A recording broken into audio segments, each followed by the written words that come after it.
There we go. All right. Welcome to the meeting of Finance and Corporate Services for today. We apologize for being a little bit behind here. We do have 4 items on our agenda, and item 3 has delegation. So we're going to start with item number 3 and welcome our delegations. The first, Paul Britton and Paul Grespan on behalf of Hallman Construction. And we just remind you have 5 minutes to speak. Thank you, Chair Schneider and committee. My name is Paul Britton, and in consideration of everyone's time, and we know that Mondays are particularly busy for committee, I have been asked to provide an overview presentation on behalf of all the property owners who are here today. So a number of the owners are in attendance, and they include Jim Hallman and Paul Grespan on behalf of Hallman Construction, Larry Mazzio representing Activa Holdings Inc., Fawn Bender, Becker Estates, Peter DeGroot, Sumvest Reed, Harold Furr, and Andy Kostovsas of Furr and Prime Land Development. And our consulting engineer, Mr. Jeff Martins, is also in attendance. We are appearing collectively in support of staff's recommendation as outlined in the report which is before you. The report picks up on the lengthy background associated with the infrastructure which is under consideration. It's not our intent today to review that history. It's well covered by staff, but to express some excitement in that this report represents the culmination of a very lengthy process, including approximately 2 years of negotiations both between the developers and with your staff, which really started back in 2015 during the city's 2015 budget deliberations. The credit refund agreement, which is before you, will facilitate the construction and coordination of some key infrastructure, and that's outlined in your staff report. But just to highlight, Strasbourg Road North from its current terminus to the Robert Ferry Drive roundabout, and included as part of Strasbourg Road some landscaping, noise attenuation measures, and a wildlife passage are proposed.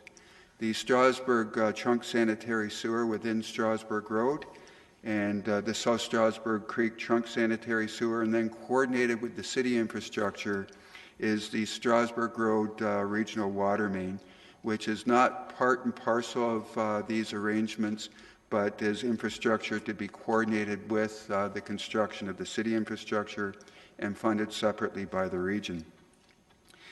Needless to say, the infrastructure is required by our clients' development lands, but it's also essential infrastructure necessary to accommodate anticipated traffic, to facilitate community connectivity, the provision of transit to the area, the construction of schools, and the servicing of the city's South Kitchener District Park, which is anticipated to occur, I believe, in 2017-2018. The agreement in the negotiations with staff, as reflected in the report, has been structured that any risk associated with the arrangements are to be assumed by the property owners. So I repeat, there's no additional risk to the city as a result of the agreement. In addition to financing the construction of the works, the developers will also be responsible for financing city's consulting fees, city staff's project management fees and administration costs, and importantly, what's somewhat unique to this particular arrangement is operating and maintenance costs associated with the works, the services to be constructed, street lighting, snow clearing, between the completion of construction and ending as of December 31st of 2022.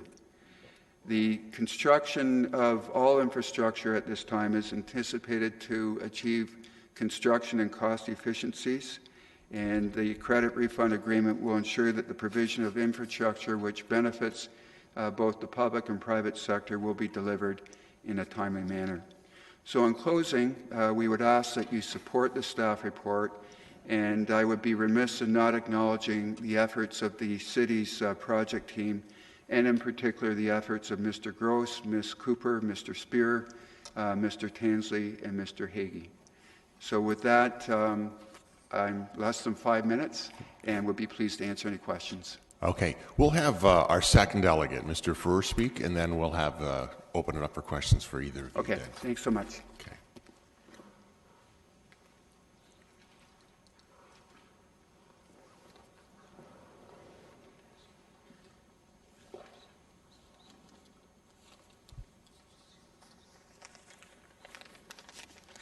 Welcome, Mr. Furr. Thank you.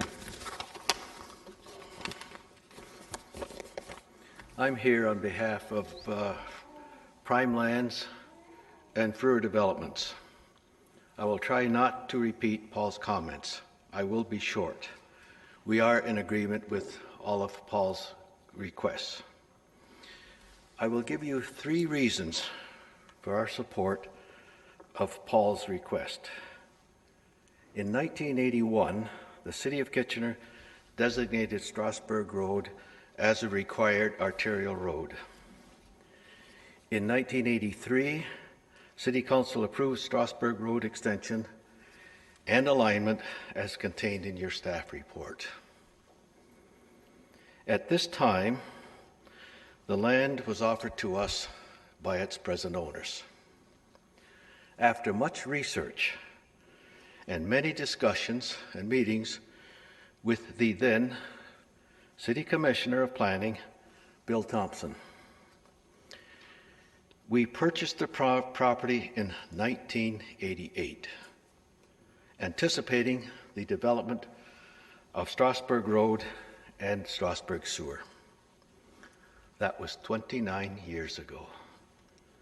We are still anticipating the development of Strasburg Road. Reason number 2. In 2004 and 2005, we gained approval of a draft plan in 6 phases containing approximately 580 to 600 homes. We have completed 400 of those homes, which did not require the Strasburg Sewer. The balance of 180 homes plus 400 homes in Furr Developments do require the Strasburg Trunk Sewer. As part of the existing draft approved plan, we have a school site that is required by the Public Board. This school site is required to service the 400 homes that have already been built, plus the future homes to be built. The school cannot be built without the extension of Strasburg Road and Sewer. Reason number 3. Last summer, we closed our sales office in Huron Woods. We were sold out of new homes. We kept our model home open on weekends without sales staff, but staffed with a public relations person. She has averaged 20 to 30 people per weekend, Saturday and Sunday, looking for a new home to buy in Huron Woods. To date, we have over 250 names waiting to be called for an appointment to buy a new home in Huron Woods. They ask, will we take their names and will we call them directly when we have new homes for sale? Or they ask, will they have to stand in line overnight just to have access to our sales office? We would like to accommodate these people. Most of them are Kitchener people, family people. We'd like to accommodate them with a new home, but we need the Strasburg Road and Sewer. Those are the 3 reasons we are asking for the approval of the development of Strasburg Road and the Trunk Sewer. We have been waiting in anticipation for 29 years. We would like to accommodate the Public School Board. We would like to accommodate the list of Kitchener families who want to buy a new home in Huron Woods, but we need the extension of Strasburg Road and Sewer. Thank you for listening. Thank you, Mr. Furr. We do have some questions. First is Councillor Galloway-Seelock. I don't have questions of the delegation. I just have a question of staff, and I'm prepared to bring forward the motion at the appropriate time. Okay. We'll get you to queue back in. Councillor Fernandez. Yes. Can I have an understanding of how long this project is going to be taking? Pardon? How long will this project take? How long does a project take? How long do you expect the project to take? We'd like to be out of there in 4 years. I think Mr. Britton has a response behind you. I believe, Councillor Fernandez, how long will the road and sewer project take? I believe it's, because of some seasonal restrictions, about 18 to 24 months in duration. Okay. Now, you you mentioned the seasonal restrictions, which was that was perfect timing into my next question. There are significant species in those areas, and there are some sensitive areas. Who's going to be monitoring all those areas? Yes. Specifically, there is Blanding's turtles, and I believe there is an issue relating to bats. In terms of permitting and monitoring, that will be the city's requirement as part of the overall contract administration. So the city will have to The city be will responsible for that? Will be securing all necessary permits, and as part of the monitoring program, will also be responsible.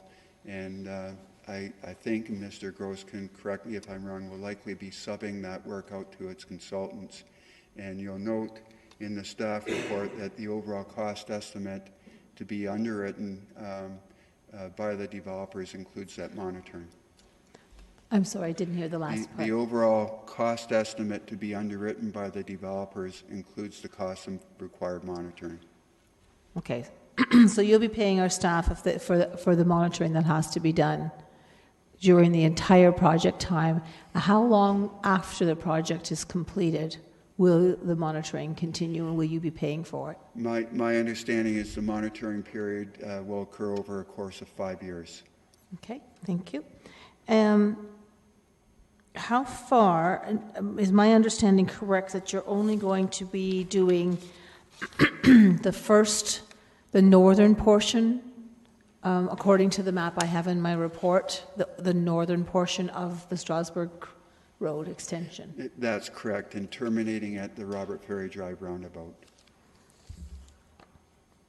Okay, so that's actually a little bit further than I had expected.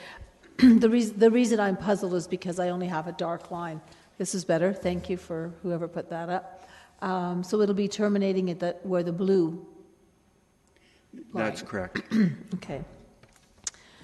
Do you expect that you will be coming forward shortly thereafter to complete the full extension of the Strasbourg Road? I can't answer that question. I can say that it's unlikely that this developers group would come forward for the balance of Strasbourg Road. Okay. And when are you hoping to start? We're hoping to go to tender this spring and bring the results of the tender to council at the last meeting in August of this year, such that construction can commence in September. I think that was all the questions I had for you. The rest are for staff. Okay, thank you very much. Okay. Councillor Etherington. Question to Mr. Furr, through you, Mr. Chairman. My first question, keeping in mind the recent news items about spillover demand from as far away as Toronto, you mentioned you have a waiting list of people waiting for your houses. Do you have any idea how large that waiting list is for all of the developers represented here? No, I don't. I believe that perhaps, we're the only ones that have been building in Huron Woods until the Strasbourg sewer is developed and Schlegel can get underway. and the other developers, I believe we're the only ones that are keeping a model open and obtaining a list of potential buyers. We do know when we keep the list, we get names and addresses. Yeah. We do know how many are on that list from Toronto and outside of Kitchener. Okay. Was there a recent example, Mr. Frere, of a marquee going up and a sale of homes that was quite incredible to watch recently? There's been 2 or 3 opening of sales offices where the developer, the builder, has opened his sales office on a Saturday morning. He's advertised a couple of days before, and people have lined up overnight to get into the sales office. We have many, many comments from the people who we have on our list of those people who have lined up in those lineups and did not have the opportunity of buying a home. I have one comment that I just got this morning from a couple that were in our sales office over the weekend, and they had been in one of those lineups, and the person in front of them purchased the last 5 houses. They were without a chance to get a house. Yeah, I've been hearing some of those stories. Thank you very much. Councillor Galloway-Sealock. I think it's just staff now. Oh, I'm still for staff, so I Oh, sorry. Okay. Mayor Vervanovic. Thank you very much, and thank you to both of you for coming in today. You're absolutely right. This is a project that's been talked about for some time. And I don't know if either or both of you want to touch on this, but building on your comments, Mr. Frere and Councillor Etherington's question, I mean, one of the things that we're also hearing about is, what's happening in the marketplace out there around increases in the cost of new housing and so on. And so is it fair to say, that normal sort of rules of supply and demand would kick in so that if we, because of moving ahead with this, we see more lots going in the marketplace, we're likely to actually help keep a lid on the price of housing going forward?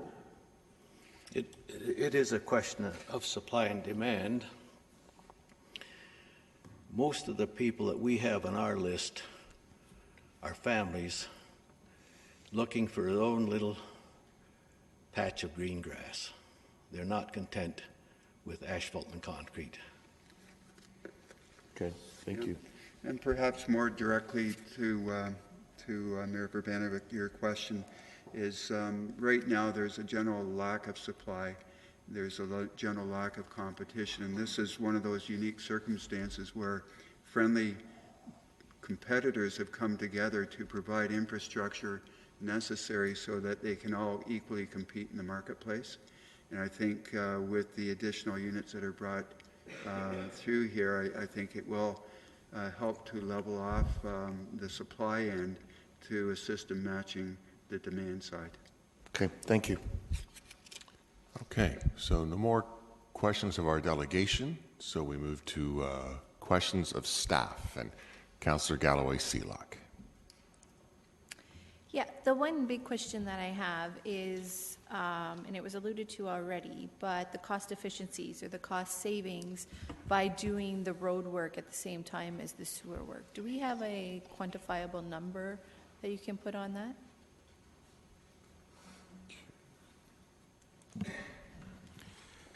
Through the chair, the quantifiable number at this point is in the order of $1 million.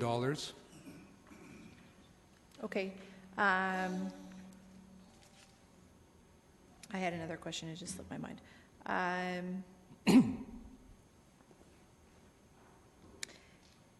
It also means that we would be able to get some of that tax assessment earlier than we would have if we wait till we have it in our capital forecast. Is that correct? That's correct. Do we have any numbers on that at all, or? I don't at this time. Okay. I think that's all my questions. If the other one comes back to me, I'll cue back in, but those are all my questions. Okay. Thank you. Councillor Yanetsky. Yeah, question to staff. On page 3-4, at the top, you've got 3 projects identified in timeframes and total cost. And the total cost ends up being, just adding the 3 together, just over 30 million and 94,000. Yet when I go further down the page, it says preliminary cost estimate of the 3 projects is 27 million, 300 and some odd thousand. Difference of 3 million, just under 3 million. Could you explain the difference, or are these not the same projects? Through the chair, they're the same projects, different timeline for cost estimates. The cost estimates at the top in the chart are development charge cost estimates that were set out, I believe, in 2010. They weren't changed in 2014, and the lower cost estimate is a more recent one. And the lower one is more what? A more recent cost estimate based on some design being done and some better estimates. Because at the top, you talk the time frame 2015 and 2016 in the first 2 projects, yet you're saying that those cost estimates are reflective of 2010? Through the chair, the cost estimates at the top were development charge cost estimates that were developed in 2010. I understand. So why is it written 2015 and 2016 then? That's because that's when the timeline for those projects was intended to be spent. Okay, I understand that. So then, when you add up the 3, it's 30 million. Now you're down to 27. So you're saying that the cost has now been reduced? Through the chair, we've also constructed, the answer is yes, but in addition to that, we've also constructed, and if I could get figure 2 put up there, please. We've also constructed, since then, the sewer between points B and D. So that sewer is already in place. So some of that money has been expended, so therefore the balance is less. So this is between which letters? B, like in Bob? B is in Bob, and D is in dog. Oh, okay. I see what you're getting at. So because that has been expended, so that's, you end up with 27 million, what's still left? Correct. Okay. And so the estimates of 27 million would be based on development charge reflective of 2014? That is correct. And since then, we've done detailed design for the road, which is A to K, right, as well as the sewer from A to B. So that has now given us a better estimate of the cost. Right. Okay. Thank you. It's fine. Thank you. Councillor Fernandez. Thank you. So as I'm looking at this figure 2, we're going to be going from B to K through a significant wooded area and crossing a branch of Strasburg Creek. Is that correct? Yes. Okay. How are we going to be mitigating the impacts when we go through that woodlot and crossing that creek? The impacts are being mitigated through the agreement and permit that we have and will be receiving from the Ministry of Natural Resources and Forestry. It will also be monitored by SNC Lavalin, who currently is on contract for that environmental work and has worked with the ministry to obtain those permits, so that all of the requirements are being managed by them on our behalf and working with the ministry. So SNC Lavalin, who doesn't have a very good record of environmental protection, is going to be watching and protecting that area as they work through that? Is that my understanding? I'm not sure what you're referring to, but The answer is yes, SNC Lavalin has the contract, has had the contract for the design of the road and the sewer, and working with the ministry to obtain all permits. Okay, so what happens if there are overruns on this project? What happens if they go over the budget? If there are overruns, the overruns get covered off by the development group. Okay, and what happens if we see significant environmental damage happening through that woodlot or into Strasburg Creek? Because we have had that happen in the past. 10 years ago we had that happen. So what consequences are we going to be looking at if we see impacts to Strasburg Creek? My comment on that is that the construction itself is not going to be a very easy matter. It has a lot of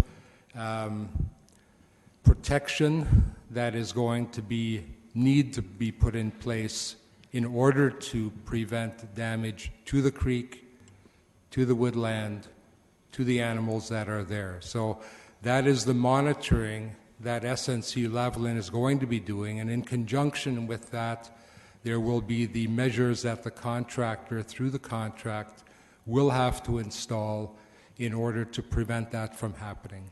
So if it happens, we will certainly deal with that right away. It's going to be monitored very closely. We are well aware of the implications of issues. Okay. There are a number of butternut trees along that stretch. Are they going to be protected? There are no butternut trees within the right-of-way that has been identified. From A to B, I believe there is. My understanding is that the trees that are within the road right-of-way have permission to be removed simply because they are within a road right-of-way. So, if I remember correctly, when we had the full EA that came here to council, butternut trees were identified, and now you're saying permits have been issued to remove those? Permits, well, in order to remove trees, no permit is required for tree removal because the trees are being removed for the construction of a municipal roadway. So that a tree removal permit from the city or from the region for this project is not required. Having said that, the construction drawings indicate the limit of tree removal and also the edge of the wooded area which needs to be protected. Okay. There's a significant sugar maple tree, and unfortunately I don't know the location of it within that woodlot. I know it has been identified through the EA. It's been identified numerous times with our forestry staff. Is that still going to be protected? That's a tree that's, given the expertise of our staff, runs about 300 years old. Are you aware of that? Through the chair, I'm not aware of its specific location. I do know that there was a specific tree pointed out during the public process, and from what I recall, that tree was not within the right-of-way of the road. But it's not just the right-of-way, Mr. Gross. It's the drip line that's important too, and the salt that will run off of this road will have significant impacts on the natural area, correct? The drip line and the removal of trees that would be impacted have been identified on those drawings, and from what I understand and what I recollect, that particular tree is not affected. Okay. All right, Okay, Councillor Adams, your time is up. I'm going to have to ask you to queue back in for more questions. I was just going to say I'm done. Councillor Ioannidis.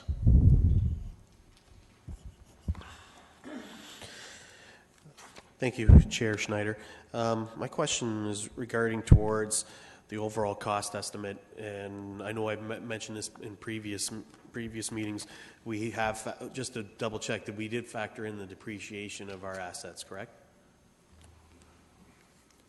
The excuse me, the depreciation of the assets, really, when you're looking at it, is only the roadway, because that's the only thing that's being front-ended. Okay.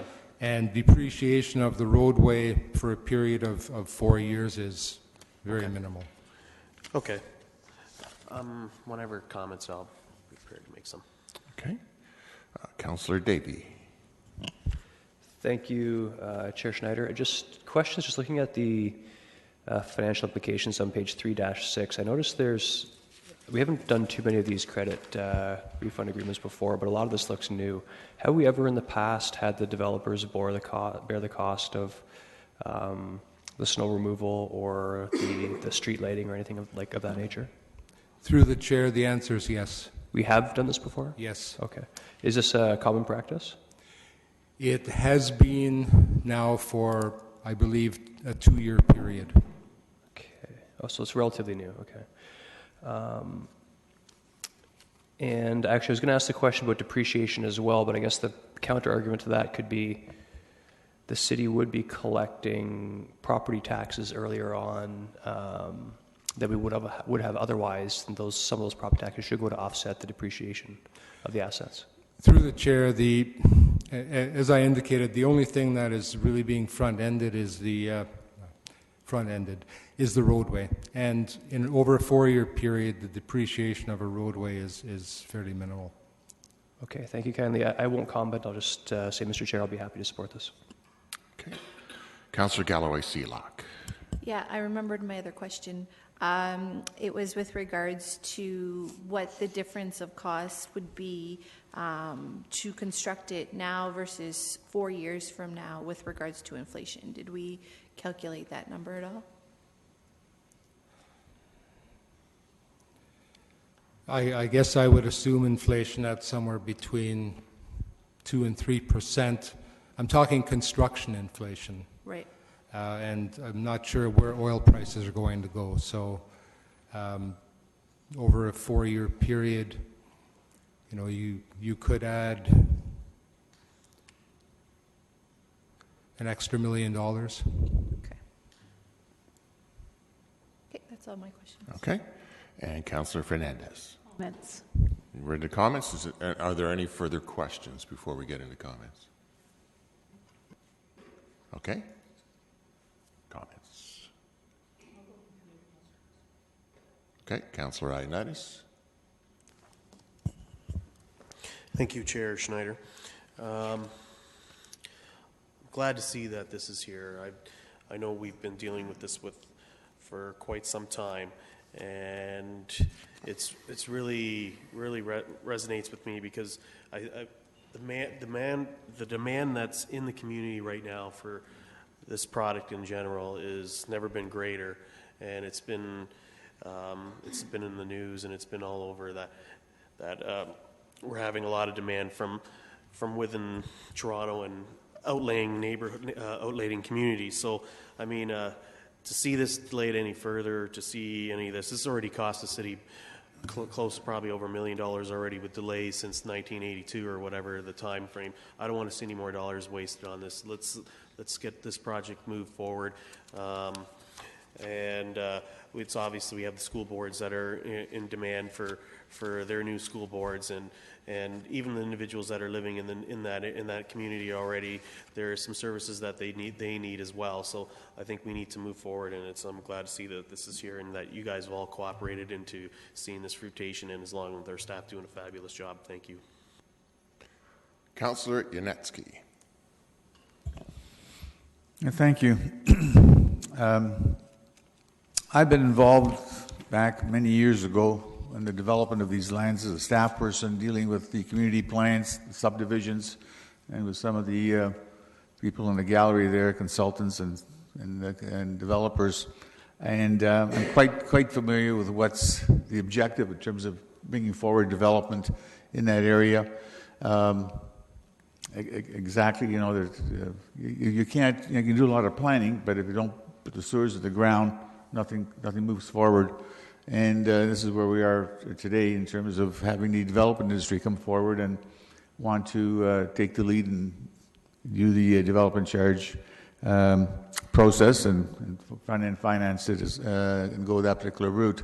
I see this as a continuation of the development of lands in the area. I think it's a good development in there. I know there's been issues over the years dealing with environmental issues, etc. Those issues have been addressed, although the report here before us is dealing really with the front-end and the agreements and going through that process. So I'm prepared to support this. I think it's a worthwhile lead that's taking place, and it'll take a number of years to complete. But I think with the issues that are at stake, especially with the school boards that can't move forward, there's issues with them in terms of overcrowding, and unless the pipes are put in the ground, nothing moves forward. So I'm prepared to support this. Thank you. Councillor Fernandez. I'm going to try to choose my words carefully because I think everybody knows what my feelings are on this project. My feelings have been that for over 10 years as I've watched the development industry push and push and push on what is some of the most amazing woodlot areas, sensitive environmental areas in our city. An EA was done a number of years ago, and successfully with a group of residents we fought to push the alignment of Strasburg Creek further west. I was at least happy that I was able to do that. At least something was done. But as I sit here and I look at the group of developers that are here, and unfortunately it leaves a bad taste in my mouth because I've had to deal with some of you in not a very positive way. My hope is that, I will be voting against this because I still do not believe this road should go through. I still believe that there are other alternatives to this road because I think that if we continue to just build roads, we're not doing our community the justice that we say when we talk about using transit. There is no transit in this area. There's minimal amount of community services and amenities in this area. But you guys just want to build the road so that you can have more revenue in your pockets. I'd love to see if each one of you step forward and help build a community center in Ward 5. Wouldn't that be a wonderful and magnificent project for the community that is in desperate need out there, that we continue to hear from the councillor? So I won't be supporting this, and I'm not happy to see a credit for refund agreement. And I'm also not happy that our staff, who knew very well for years that I have asked to be kept apprised of this, didn't even give me one bit of a heads up on this. I'm deeply disturbed about that. So this project will move forward because there's a need. People want houses. Well, there's houses all over this community that they can buy. It's not that reason.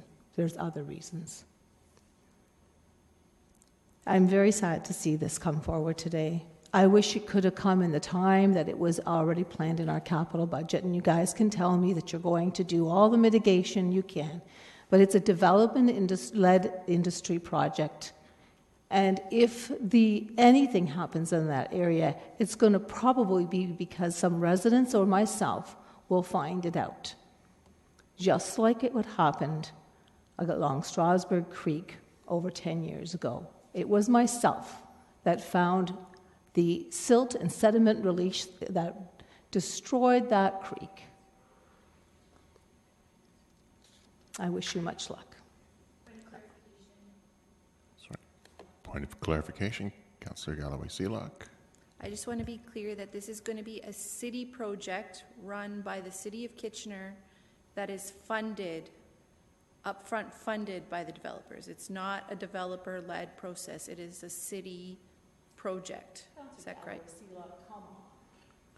Sorry, you brought up the point that it was going to be a developer-led. Sorry, can you answer that, staff, please? Mr. Gross. Through the chair, the city is in control of all contracts. The funding is by the development industry. Thank you. Councillor Etherington. Through you, Mr. Chair. Excuse my cold, by the way. It seems obvious to me that there is an increasing demand for family housing in this area. I'm not surprised. It's a beautiful area.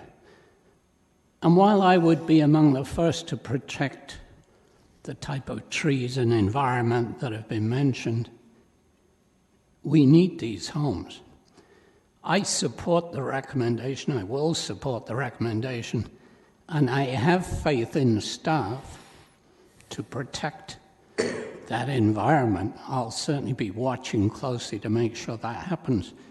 I would also add, and it's a little off topic, but I'd like to see the same vigor among the developers in the chamber to consider construction of some affordable housing when Kitchener finally moves ahead with ways to encourage low-cost homes, and I have every reason to believe that will be soon. Thank you. Mayor Bravanovic. Thank you very much, and I want to thank Councillor Galloway-Seelock for asking for that clarification, because I think it is an important one from a transparency and an accountability point of view in terms of the project. Having said that, we live in a country where people are given the benefit of the doubt and are innocent until proven guilty. And I am not going to sit here and assume that the business individuals who are here before us today, who have come together so that we could move forward in a proactive way in this, in a way that ultimately is going to save the municipality dollars, that I'm not going to assume that they're going to approach this in some sort of opportunistic, inappropriate way. And I know our staff will, in their professional manner, handle this project the same way they handle any other project that the city deals with. I do want to say that from a timing perspective, I think it is time. In fact, it has been time for some time for this project to move forward, and I'm pleased to see all of the development partners come together in the council chamber today in order to see this project move forward. I think we can't lose sight of the fact of what is happening in the real estate market. The reality is there is not an abundance of real estate out there. There's not an abundance of new property. There's not an abundance of existing real estate, and that is playing and having an impact on people's abilities to purchase starter homes, to get housing that is affordable for them and their families. And I think, it is an issue that is being talked about by cities across the country. It's one that we've raised with both the provincial and federal governments. But the reality is you don't want to use too many tools that start impacting the free market economy. This is a reasonable planning decision that's moving forward that will hopefully have a positive impact on continued affordability in our community and in this region, a region that is highly sought after because of its quality of life. And so I am going to support this today, and I would certainly hope that the majority of council supports this going forward, because it's very rare that we have this kind of collaborative approach from our development community come together as we are this afternoon. Councillor Galloway-Seelock. Yeah, I think it's important to make a few comments. The first being that we are mandated to build this road. At some point in time, it came through the Dune South OMB appeal that we have to have this transportation network. So at some point in time, we have to build the road. That's not a question. What we're here dealing with today is the credit for refund agreement, whether or not we push that forward or not. It's been on the books or on the table with staff since 2015, and so I think it's been heavily vetted through staff as well as the development industry to bring it forward to us today. And I think that's really important distinction. We need this road and we need this sewer so that we can actually build infrastructure that is a need, not a want in this community, but a need. We need the schools to go ahead. We have a letter from the Catholic School Board here in support, and we also have Ian from the Waterloo Region District School Board here as well in the audience who need these schools. The children in this area are being bused to other areas, and so we need this infrastructure. We also need it for the South District Park. And when not too many people have actually talked about the financial impact of this. By moving this forward, we save the taxpayers, we save in our DCs, we save $1 million by doing this road now, just flat off the top. But that didn't even include the potential $1 million that Mr. Gross said with regards to the cost of inflation. So that's $2 million potentially, even if you want to short that down to $1.5 million-ish. We're still saving money by doing this, and I think that that's an important point that's kind of been looked over. Mayor Verbanovic beat me to it, but I wanted to say that for this credit refund agreement, this is, I believe, in my time here, the largest group of developers that have come forward and put an agreement in front of us in order to benefit not only themselves, but to benefit the community amenities that we need in the schools in the South District. So I think it's really important for us to continue to move this forward. Staff have looked at the fact that we are not going to be out of pocket for the extra 4 years or 5 years that this is going to be built in advance. They're going to cover the cost, and that's not going to be refunded by us. That's out of their pocket. And I also think it's a strong determination that I need to say that council changed the alignment of the road. There was a number of public consultations, and it was a will of council to change the alignment of Strasbourg Road moving forward. And so I think it's really important for committee and then council to proceed with the credit for refund agreement. Okay. Councillor Fernandez, you've already made your comments. I'm asking for a recorded vote. Recorded vote? Okay. With the comments made, I'll just add mine. I think this is a good, a fair, and balanced partnership. It addresses the needs of our school boards, our South Kitchener District Park, and the housing demand. So I will look to support it. It's been moved by Councillor Galloway-Seelock, and a recorded vote has been called.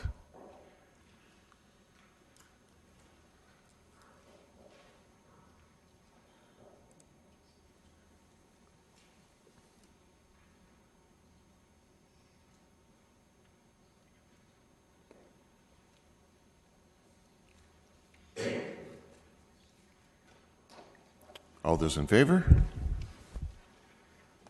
And opposed? And the recommendation carries.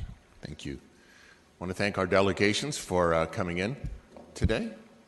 We're just going to take just a tiny little break to address a microphone issue. So, we'll get to that.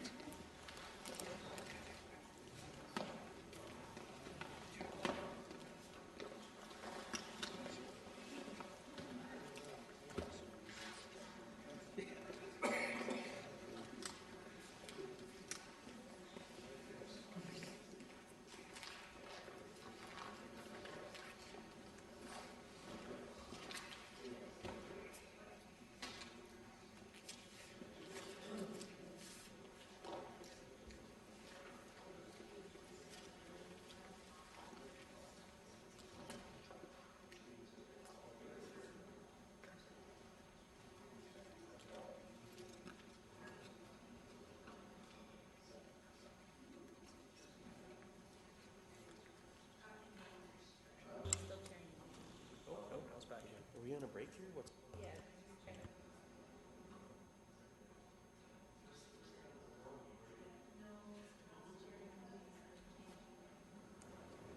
Okay.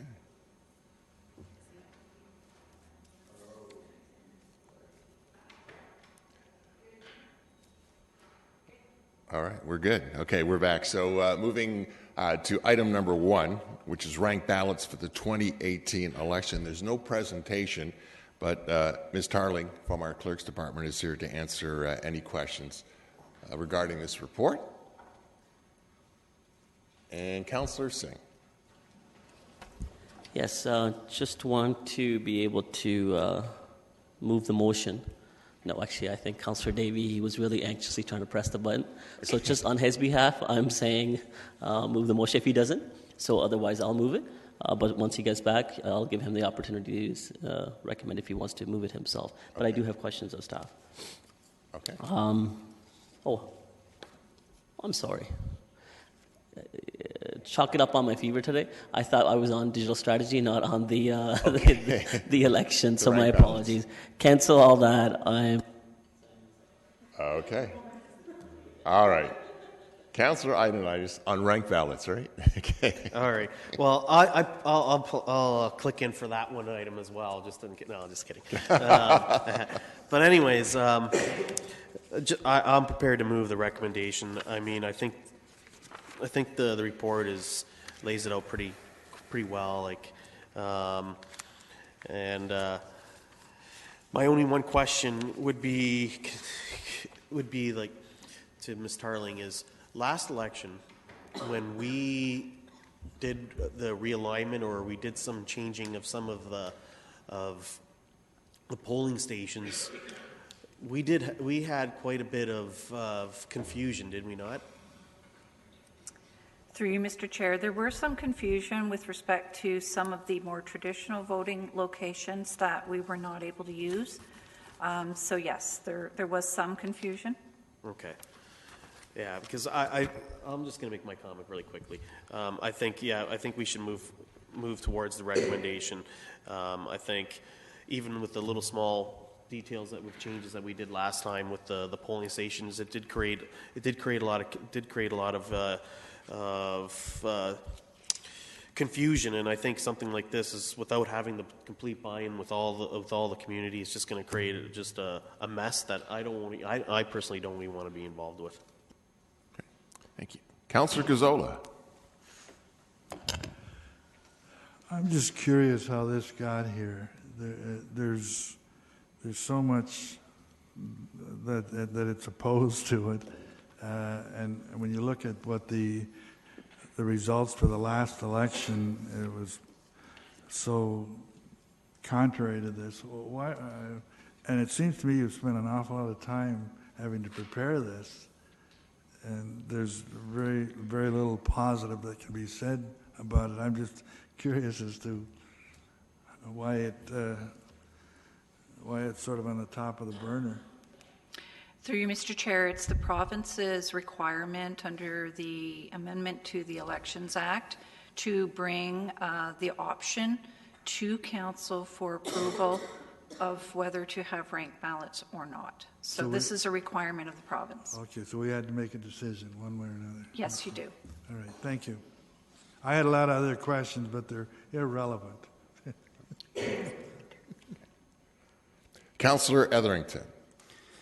Through you, Mr. Chair, to Christine. Christine, I guess I assume from this that there's no chance of regional council or school trustees in the very near future going to ranked ballots. Am I correct?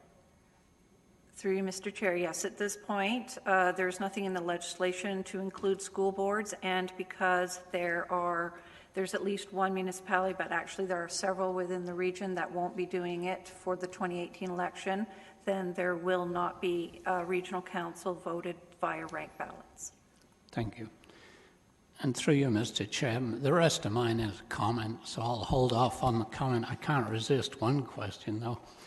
When I came to this council by winning by one vote, what would have happened in that case?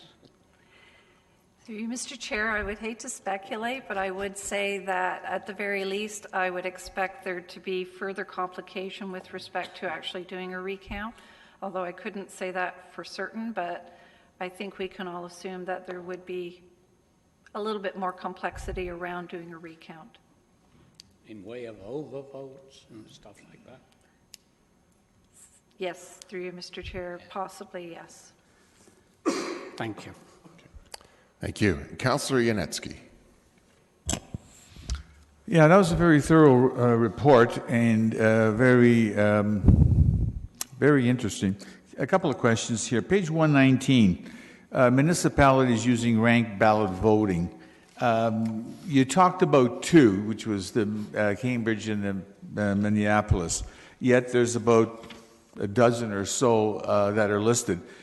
Did you look at the details of each of those municipalities and you just selected two because they were all similar, or is there big differences? Help me out. Through you, Mr. Chair, we had some municipalities that were directly in touch with Cambridge and with Minnesota, so we did have a little bit more information from them with respect to some of the details and some of the things that they had experienced. But no, I did not reach out to all of these. I just thought it would be of interest to Council to see that the majority of these really are more American municipalities versus Canadian. So it was really here more for Council's own information. Okay, appreciate that. Yet when I look at the years in use as to when they started, I mean, the majority of them started just after the year 2000, more or less. So that would mean they've already probably gone through several elections. I'm not too sure in the States whether they have elections every 4 years or if they do it every 2 years or how they do it. I guess once they've done it, they continue on with it because they must be happy. Through you, Mr. Chair, I can't really comment on the reasons for why they would continue, but I can say obviously that there's some familiarity with the type of voting system, so that may be part of the history. I should also say, although I haven't gone into a lot of detail here, there are differences with respect to ranked ballots versus instant runoff, and there's some variations on a theme as well. So in some cases, the terminology is being used slightly differently. Yeah, because I was just wondering, because on that page it says instant runoff, and then there's single transferable, then there's the supplementary, and this is where you're saying there's the variations, I guess. Is that? Through you, Mr. Chair, that's correct. So I think in some ways that adds a bit to the confusion around it because there's not a lot of consistency even around the terminology that's being utilized. Right. Now, I know in provincial and in federal elections, when the election is held in a particular riding, you're just voting for one person, no matter which party they're with or running as an independent, and you just mark an X and that's it. And if you did that similar to here, that would be fairly simple.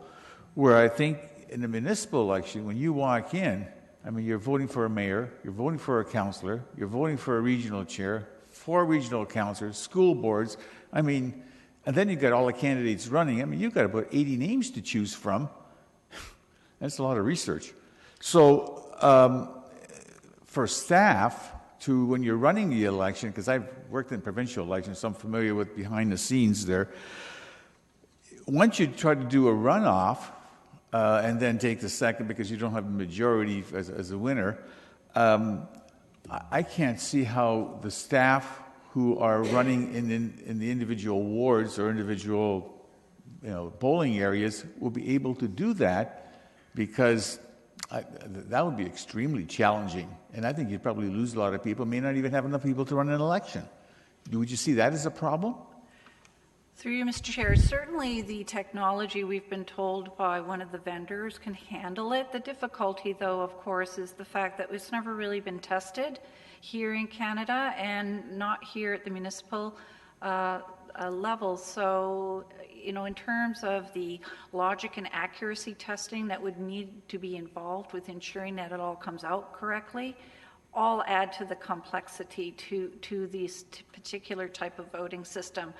So I'm not going to say that it can't be done. Certainly it can be, but I think it does add to the worry about making sure that everything comes out accurately. And then and to Councillor Etherington's point around recounts, if we were to need it, again, adds just more complexity and confusion. So these are things that I've tried to outline within my report. Right.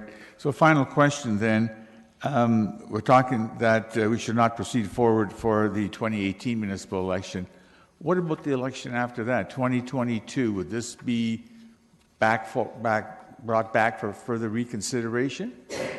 Through you, Mr. Chair, the second part of our recommendation is that staff will continue to monitor ranked ballot elections within Ontario, should there be any, and then prior to the 2022 election, report back to Council with yet another recommendation as to whether to adopt or not adopt accordingly. Good. Thank you very much. Okay. Councillor Marsh. Thank you, Chair Snyder. So I have a question just about some of the cost estimations that are included in the report.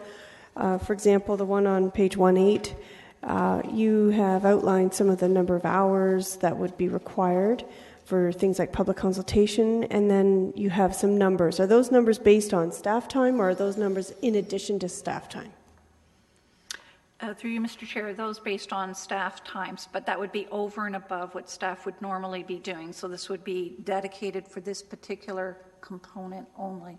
Yeah, okay. And so if we were to implement ranked ballot voting, whether it's, in 2022 or whenever we would you anticipate then that you would need to hire temporary additional staff or put additional projects on hold? How would you imagine that you would manage that requirement for more staff time? Through you, Mr. Chair, it's certainly something that is a really good question, Councillor Marsh, because at this point in time, staff already do the election in addition to their normal day-to-day functions. So for us to be able to find those extra hours, how we would go about doing it at this point in time, we would have to look into that, whether we would need to hire some temporary staff to facilitate us, or whether we would start even earlier and perhaps extend it out over a longer period of time. These are things I didn't get into the detail of it, but I don't have an exact answer for you. Now, the equipment that you referred to that was used in the 2014 election that is able to handle ranked ballot voting, is that fairly state-of-the-art equipment, or are we seeing, I guess my question is, are we seeing big changes in the level of complexity in these machines quickly or not? Through you, Mr. Chair, the machines that we actually used in the 2014 election, although very good machines and had been tried and tested and were good workhorses, we would be looking to replace those for the 2018 election for something that is a little bit more modern. And again, Dominion Voting has said that they can handle this, but they've not actually put it through its paces at a municipal level. So these are some unknowns that contribute to the conclusion that I've drawn and the recommendation that I'm making today. So I'm a little confused now. Are you saying that we own those machines that we would replace? No. We would contract out someone who has these machines, and we would want better machines or like more newer machines. Yeah. Okay. Correct.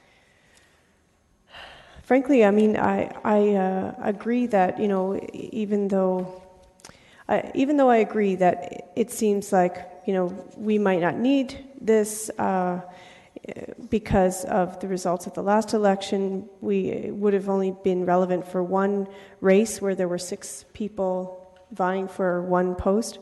I personally am very much in favor of trying this system, so I was a little bit disappointed that staff's recommendation is not to proceed with at least testing out, the machines and seeing, what we might be able to accomplish in a short period of time. But I fully appreciate the level of detail in this report, and I do think that it's probably the right decision for 2018, but I would like to see us move toward a ranked ballot voting system in the election 2022.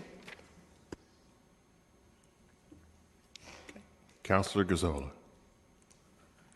I'm into comments. Oh, comments? Okay, well, we have no more questions, so you can begin the comments. Yeah, I want to thank staff. You did an excellent job in providing a lot of details. I will support the recommendation that's before us. I really don't see the need at the local level for this type of balloting. I think it's a little different if you have a party system and what have you. I find in talking to constituents, there's a great deal of confusion already when people have to really do homework on not only looking at our local election, but looking at all the people running for school board and all the people running for the region. It's complex enough now for people to get out and vote, and this would just add, I think, more confusion, and it sure as hell would add a lot of work to be counting the ballots. So again, at the local level, I don't ever see this being a necessity. So I will support the staff recommendation that's before us. Okay. And Councillor Davey. Thank you. I just comment as well. My thoughts are, they were originally actually quite in line with Councillor Marsh's. When I first looked in the ranked balloting, I think it's good. I think it's better. I think it's a better democratic process. But once you start looking at the details, and as they always say, the devil's in the details in terms of what we lose through the process, I think that we're going to require some much better technology in the future before I want to go down this road. As has been mentioned, just looking at, again, voting for a mayor, voting for a regional chair, voting for a councillor, voting for a regional councillor, and there's school boards on top, and the long lines that we've seen at our voting stations at times as well. I can't even imagine how much longer it would take someone to go through the complexity of a ranked ballot system with the number of people that they need to vote for. Not to mention the complexity in actually tabulating them, and heaven forbid there need to be a recount or that sort of thing. So while I am disappointed, and I unequivocally think that this is a system that should be in place at more senior levels of government, which makes much more sense than the party system, I just don't think the timing is right for this now, and hopefully technology will solve this in the future. Councillor Etherington. Through you, Mr. Chair, I would be fully prepared at some point to consider ranked ballots if and when it is applied universally to the regional councillors, to trustees. Without that happening, I think we'd have total chaos out there. And in addition to that, it would cost us more money, and the confusion, in my opinion, would deter people from voting.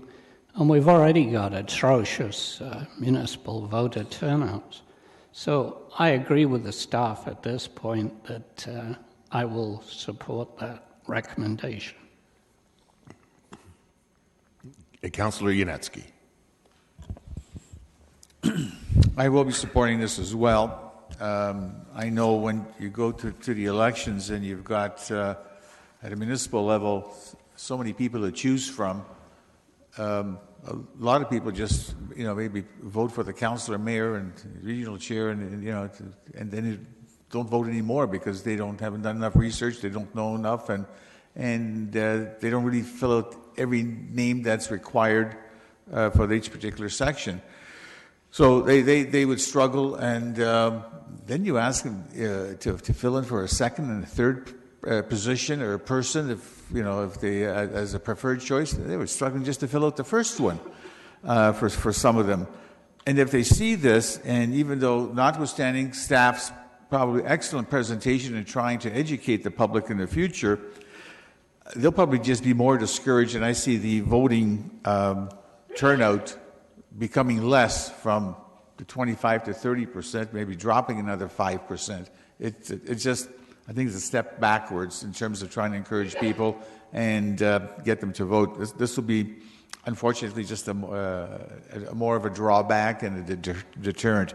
I would agree this will be more favorable at the senior level, provincial and federally, because you only got one person to deal with, or one party, and that would be easier. But this would be a real challenge, and I think it would be a challenge in terms of getting more people out, and a challenge also to have staff get enough people to work the elections, because they would get too discouraged from knowing the educational process that they have to go through, and they may even want more money as well, because there'll be harder work and maybe even longer hours. Who knows? So I'll be supporting this. Councillor Marsh. So I want to just add to the comment that I tacked onto my questions. Just want to say that I respectfully thank staff for the terrific report that we have before us, and I respectfully want to disagree with my colleagues around the horseshoe. I'm going to be voting against this recommendation. I know I will not be in the majority, but it's because I really feel that we shouldn't be underestimating the intelligence of the electorate. I think that this is not rocket science. We have already a very high level of apathy about politics in our culture, and I think that perhaps a new system that encourages people to really thoughtfully pick who would be their first, second, and third choices would actually potentially do the opposite. People are saying, oh, it might discourage people from even trying, it's going to be so complicated. It's not complicated. It's pretty simple, and it's something that might even inspire more people to come out and vote and say, hey, thank you for giving us more choice, and they might even get more involved in the democratic process, which is something that I would very much like to see.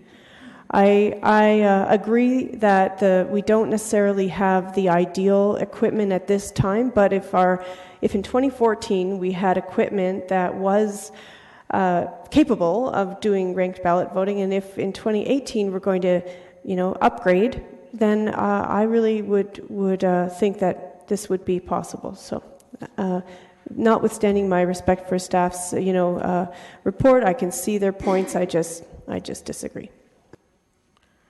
And Mayor Vervanek. Thank you very much, and it's been interesting listening to all of the comments around the horseshoe on this issue.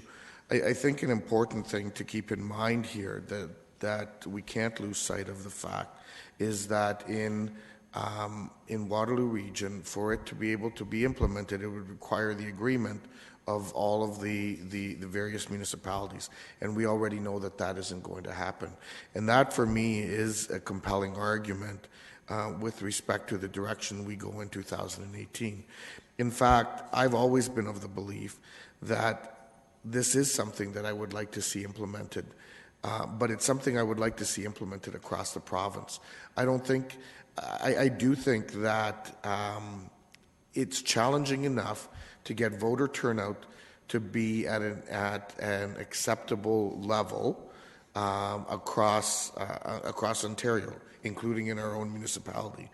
And while we did see some improvement in the last election, when we compare it to provincial or federal figures, it's still significantly less. I think the time has come, and when you look at the reasons people say they don't vote municipally, they include a lack of awareness of the candidates, the complexity of the voting, and so on. I think the time has come, quite frankly, for the province to take on municipal elections with a coordinated approach across the province. We have incredible staff that do a great job, but we all are doing it on minuscule marketing budgets, promoting it, and so on and so forth. If the province, ran an advertising campaign to just encourage people to go out and vote, like they do for the provincial elections or Elections Canada does for the federal election, you could do so much more, because you could afford to do radio advertising that crosses jurisdictions, television advertising that crosses jurisdictions, newspaper advertising, the same thing.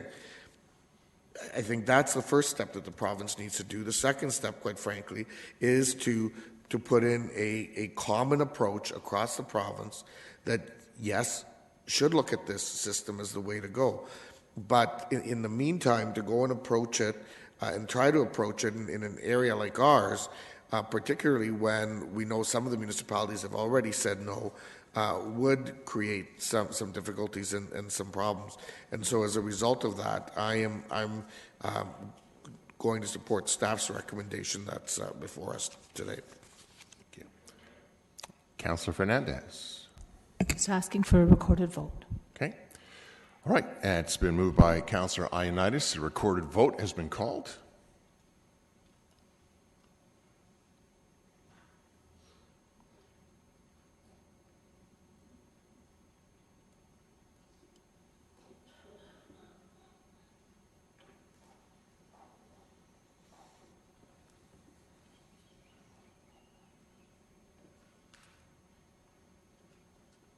All those in favor?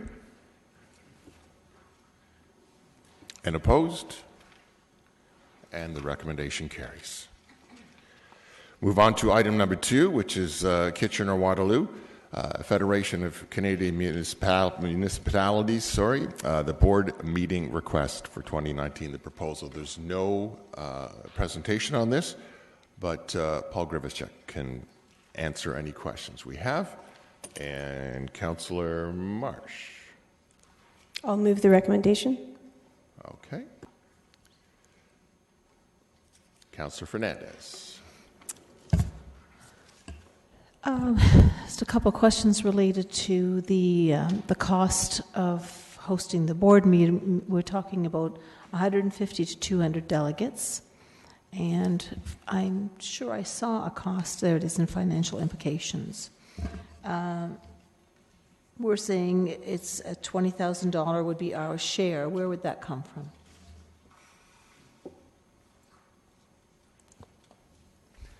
Through the chair to Councillor Fernandez, at this point it would be just going through the budget process for 2018. We haven't identified a source, so right now we're just looking for preliminary approval, and then we'd run it through the budget process in the upcoming year. So, I mean, if it's going to go through the budget process in 2018, what would it fall under? Would it fall under the CAO's office and it would just be built into administration? Would it be an independent separate line item? How are we going to know where that's going to fall? You can just stay queued in. Okay, sorry. It's okay. Through the chair to Councillor Fernandez. At this point, again, it would have to run through the budget process. I wouldn't know if it would fall under CAO or economic development or something like that in terms of a proper and appropriate budget or funding source. So, did we not know about this when we were in our 2017 budget process? Through the chair to Councillor Fernandez, the request for proposal, I believe, came mid-December. Right. So by then, it was quite late, and I think the decision to go forward with this was made in January. So we did not... But our budget was on the 23rd of January, so we could have at least had maybe an issue paper or some information around this so that we would know that this was coming forward. I suppose at that point in time, it could have been. It seemed sort of late in the budget process to put in an issue paper, so our thoughts were to run it through the 2018 budget process so it was vetted thoroughly. Okay, so if it cost the last municipality $40,000, what's going to make up the difference? What difference? Sorry. Well, we're saying we're going to contribute 20, and the recent host, the municipality, has spent approximately 40. So that was given at when was that last board meeting and where was that hosted? It was hosted in Oakville, and now I understand your question. The other 20,000 comes from the City of Waterloo. So it's 20 and 20, making up the 40, yeah. I see, okay. And these delegates would be required to stay for how long? I believe it's a 3-day conference, so they'd be here for a minimum 3 days, maybe more if they want to stay longer, or some people sometimes leave early, depending. Okay, thank you. Councillor Gazzola. I don't have any questions. I have a comment. Okay, we'll save comments for the end then. Okay, thank you. Councillor Singh. Yeah, thank you, Mr. Chair. Many of us have had the opportunity and privilege to be able to attend the FCM, the general meeting. This is just a committee meeting of the executive for the board members. So the makeup of that is, of course, as the report states, councillors from all over the country. Through the chair to Councillor Singh, that's correct. So this is also an opportunity for us to be able to engage with them as well, for some councillors that may not have had the privilege to be able to attend FCM in the past. That's correct. And that cross-collaboration of ideas, that convergence, I'm guessing is always a good idea. Yeah, it's your typical networking, sharing best practices, all that kind of stuff that you learn when you go to these types of conferences. So the benefit of this conference, beyond, of course, some economic development benefit to the community, of course, there's other transcending benefits as well. That's correct. Okay, cool. Good stuff. Okay, thank you. Councillor Yanetsky. So this competition is open across Canada for a variety of municipalities, right? Through Chair Schneider to Councillor Yanetsky, that's correct.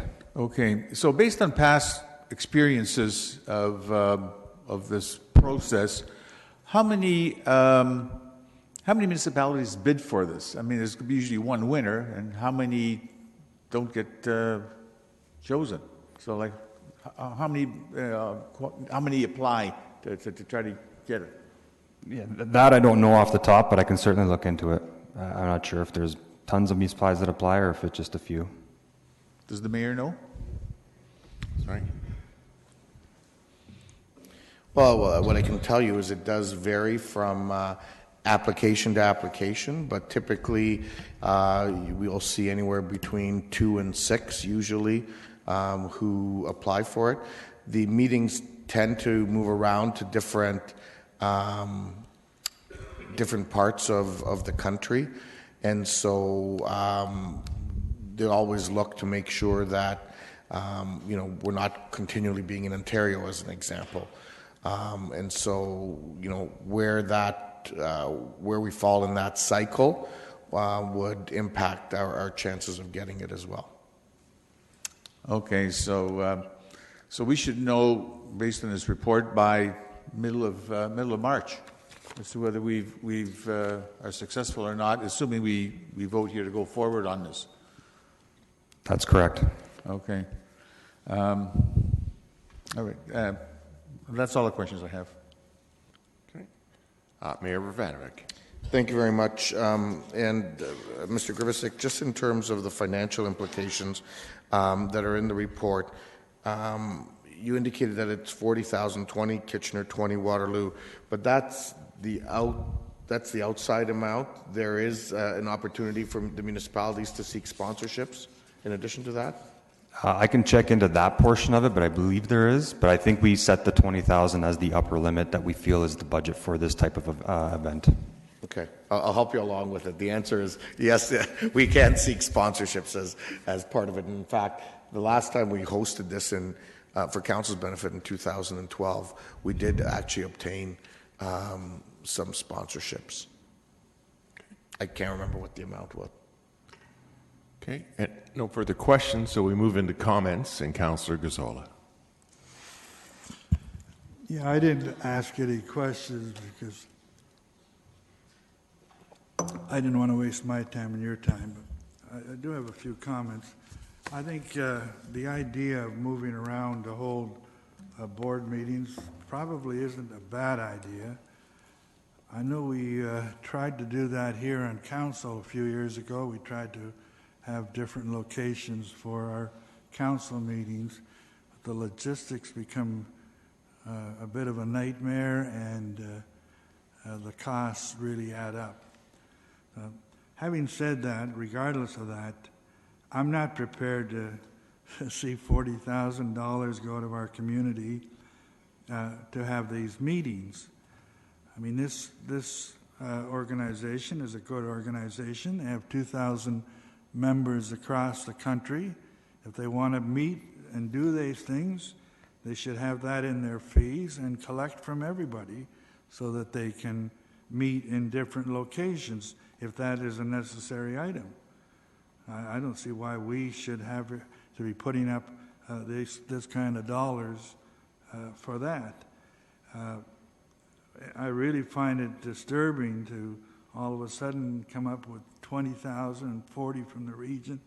And it wasn't too long ago we were here and some poor arts and culture organizations were asking for $200 to $500 and we have to turn them away. But all of a sudden here we go, we can find $20,000 out of the blue. So it's a good organization, charge everybody, and then if it's a question of inviting to come to our community, at no cost to our community, fine, I would be prepared to make a bid at that time, but I won't be supporting this at this time, and I would ask for a recorded vote. Now, I've started the comments. I'm sure there'll be lots. All right. Mayor Brvanvik. Thank you. I will be supporting this. Last time we actually bid for this, the roles were actually reversed between Kitchener and Waterloo. We were the primary meeting location. Waterloo was was the secondary one. This time the proposal is to see it the other way around. The kind of model that Councillor Gazzola talks about is certainly one that's been discussed at various points in time by FCM, but for a variety of reasons, it's not the way the organization has gone. As I indicated last time, there was sponsorships that were attained, and that kept our costs associated with this event down. And I'm sure that information could be looked up by staff in terms of the last time we hosted this. I think this is a great opportunity for us to showcase our community, as Councillor Singh indicated, as well as for elected officials throughout the region to interact with their counterparts. And as I said, in terms of showcasing it, showcasing what we often talk about when we're interacting with our colleagues from across the country about using the Governor General's quote, what's in the water in Waterloo region. So I will be supporting, and I hope the majority of council do. City of Waterloo already has supported this. So I think, in the spirit of the collaboration between our two municipalities as well, we should be looking at it in that context. Okay, that's all the comments that we've had, and recorded vote has been called. Sorry. Councillor Yanetsky. Yeah, I thought there may be others who would be commenting as well. I will be supporting this. We're only talking $20,000, and I think having these people come here would be good to showcase our facilities. And I think the share of working with working with Waterloo and with us, I think is a step forward to fruition on this. I know that the taxpayer is not going to benefit much from this. I mean, it'll just be the hotels and restaurants and transportation and computer people and stuff of that nature that may benefit. I know people on my street will not benefit from this, but I think $20,000 is not a huge amount of money, so I'm still prepared to support it. Okay. That's been moved by Councillor Marsh. Recorded vote has been called.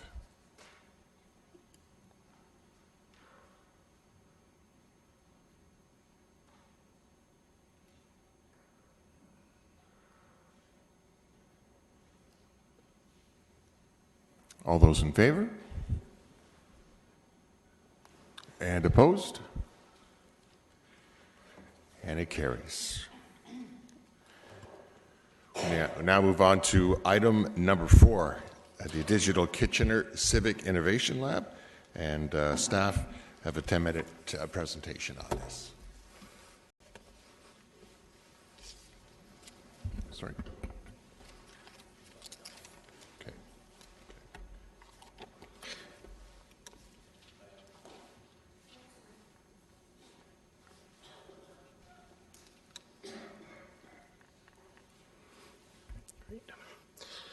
Thank you, Chair Snyder and members of Council.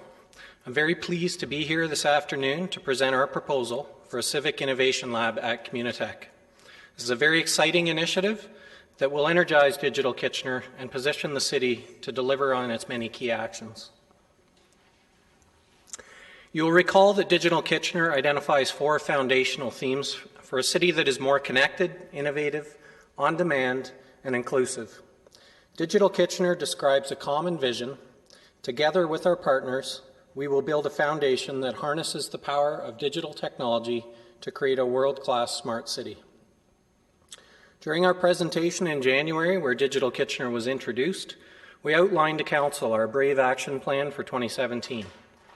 Here we identified the potential of establishing a municipal lab for civic innovation.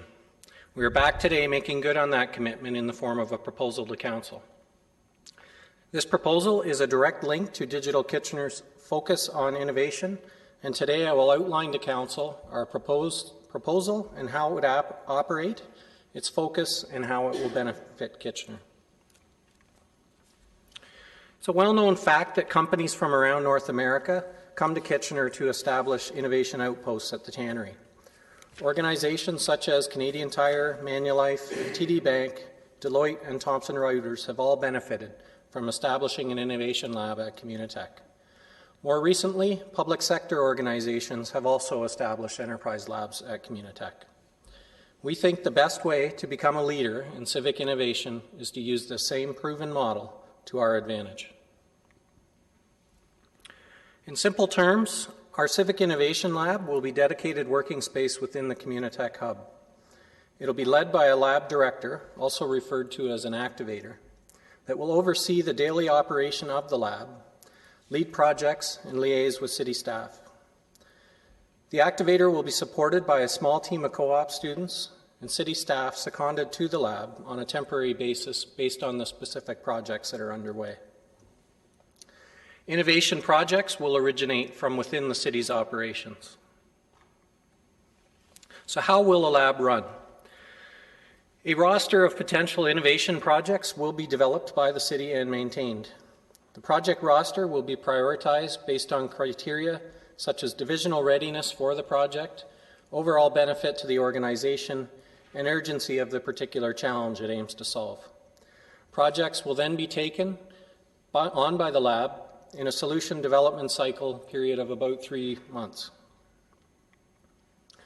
The lab will work closely with the appropriate city staff to clearly define the problem to be solved and then brainstorm approaches. Potential solutions will be investigated, prototypes built, and pilot projects completed to validate and prove the approach. The lab itself will not result in full-scale implementation of solutions, but will prove the overall value, building the business case and confirming all the assumptions. Once the lab is fully operational, there could be several projects on the go in various stages of a development cycle at any time. Cost-benefit projections can then be accurately developed using the data gathered through the pilot phase. All of this can be completed before a recommendation is brought back to Council for a full-scale implementation. This approach allows the city to lower the risk associated with new technology deployments by confirming all aspects of a solution before committing to a full-scale rollout. The lab needs to have focus, and we believe an ideal focus for a Kitchener lab is the Internet of Things. McKinsey & Company, a well-known technology consulting firm, projects that the Internet of Things could be an $11 trillion industry by 2025. Cities are identified to be the second largest sector to benefit from the Internet of Things. In the staff report, we have provided a list of examples of the types of IoT products that are already commercially available, many of which solve real problems for the City of Kitchener. These examples are just the tip of the iceberg on how IoT could transform municipal government. The most exciting IoT solutions are still to be invented, hopefully surfacing from the Kitchener Civic Innovation Lab. The city is set to begin the conversion of the LED streetlights with the installation of the narrowband network this year, which has also been identified by Digital Kitchener as a priority area under the theme of Connected. This IoT network will serve as a citywide communication platform for us to leverage for other IoT technologies. A pilot project fund was approved by Council last fall, funded by the electrical savings of the LED streetlights, to pilot smart city IoT solutions. A lab with an IoT focus would also support Digital Kitchener's focus to make our city more on-demand, specifically through the data that would be created. In turn, this information can then be used to generate analytics on performance, used to develop new products, and can also be made available to the public through the city's open data catalog for other potential civic activities. Kitchener already has a significant number of successful technology companies focused on developing IoT solutions. supported through incubators such as Communitech, Velocity, and the Accelerator Center. This year, the largest IoT manufacturer in the world is set to open on Glasgow Street, Catalyst 137. Catalyst 137 will further solidify Kitchener's technology reputation in the area of IoT and smart city solutions. We want to work with these partners, helping them understand our municipal challenges so they can help develop solutions to tackle them. This can be a true win-win for Kitchener. We can address our municipal challenges while helping our local technology companies develop and refine products, allowing them to succeed, grow, and thrive.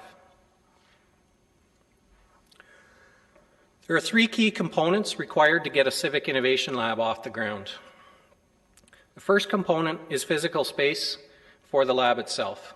Communitech has offered that as part of the ongoing financial support from the city for its capital expansion plans, it'll provide up to 350 square feet lean lab space in the expanded corporate innovation zone at no additional cost to the city. This includes full access to all the programs and staff support that Communitech provides their enterprise lab clients. The second component is the funding to run pilot projects. Various software and hardware will be required to be purchased to keep the Smart City pilot projects moving forward. Pilot projects will be small scale and should not require considerable funding, but timing will be important in order to meet the short project development cycles. Again, the intention is not to do full implementations, but to validate the solution through the pilot project. The third component is the staff resources required for the Civic Innovation Lab.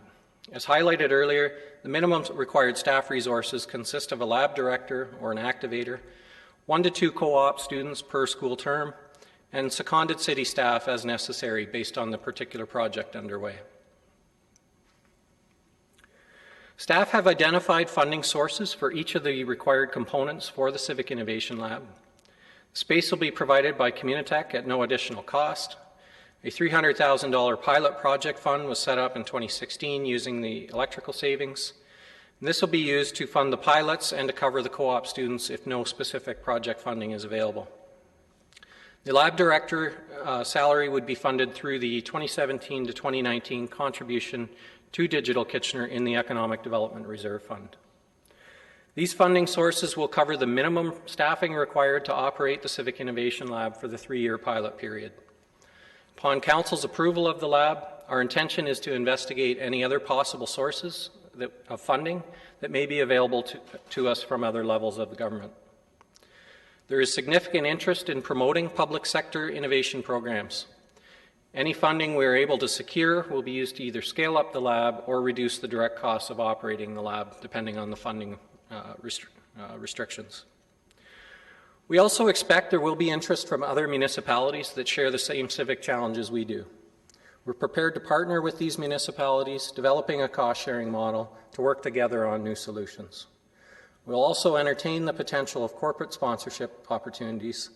Any such opportunities will be assessed to ensure that the core objectives of the Civic Innovation Lab will not be negatively impacted by private corporate interests. Pending Council's approval of this proposal today, staff will commence work to establish the Civic Innovation Lab. There is work to be done in preparing the lab, recruiting a lab director, preparing the lab space, and establishing a roster of projects and criteria. As I mentioned, we also want to pursue any possible funding opportunities to scale up the lab. And our hope is to have a lab operational in Q4 or for the beginning of 2018. In closing, I would like to also recognize and thank our colleagues in economic development for their assistance and support, allowing us to bring this proposal forward for the Civic Innovation Lab. That concludes the staff presentation on the proposal, and I'd be happy to answer any questions committee may have. Thank you very much, Mr. Murray. We do have some questions for you, as you might expect. Councillor Davey. Thank you. Through you, Chair Schneider, I do have a few questions. Excited about this. First question, you referenced it, it's referenced in the report as well, the term lean as in lean lab. Is that just a specific type of lab within the Communitech Hub? Yeah, so Communitech, through the chair, Communitech has a few different options for innovation labs that they they have, and with the expansion plans that they have, they're looking at offering different scale. So this is the lower end of the scale of the labs that they offer, and it's intended to be. It would not be as flashy as some of the enterprise lab spaces that you've seen at the Communitech Hub, but in terms of size and that sort of thing. In terms of size and prominence as well. So it's a 3-year project and built in. Is there any indication that after 3 years, Communitech would be looking for funding for the space, or is that to be determined? Through the chair, we have not had any conversations of that nature at this point. We've aligned this proposal with the current opportunities that's there. I certainly hope within the 3-year period that we can prove the value of this and continue, but that's the entire goal of the pilot project. Okay. You touched upon Catalyst, and I guess my question, so the intention of this is to validate, as mentioned, validate some of these technologies but not necessarily implement them. Have we already forged those relationships? Because I assume the next step would be to talk to the folks like at Catalyst, for example, to do some of the implementation. Is that the plan? So Catalyst itself is intended to be a manufacturing facility, so a lot of the work that would be done in terms of being able to put products into practice and really develop solutions would be done through the resources at Communitech. There's a very strong relationship between all of the companies working in these areas. So to be able to work with the various vendors, it's going to depend on the projects and the challenges that are identified. We then determine which companies would want to work with us on that particular challenge and set up projects appropriate for that.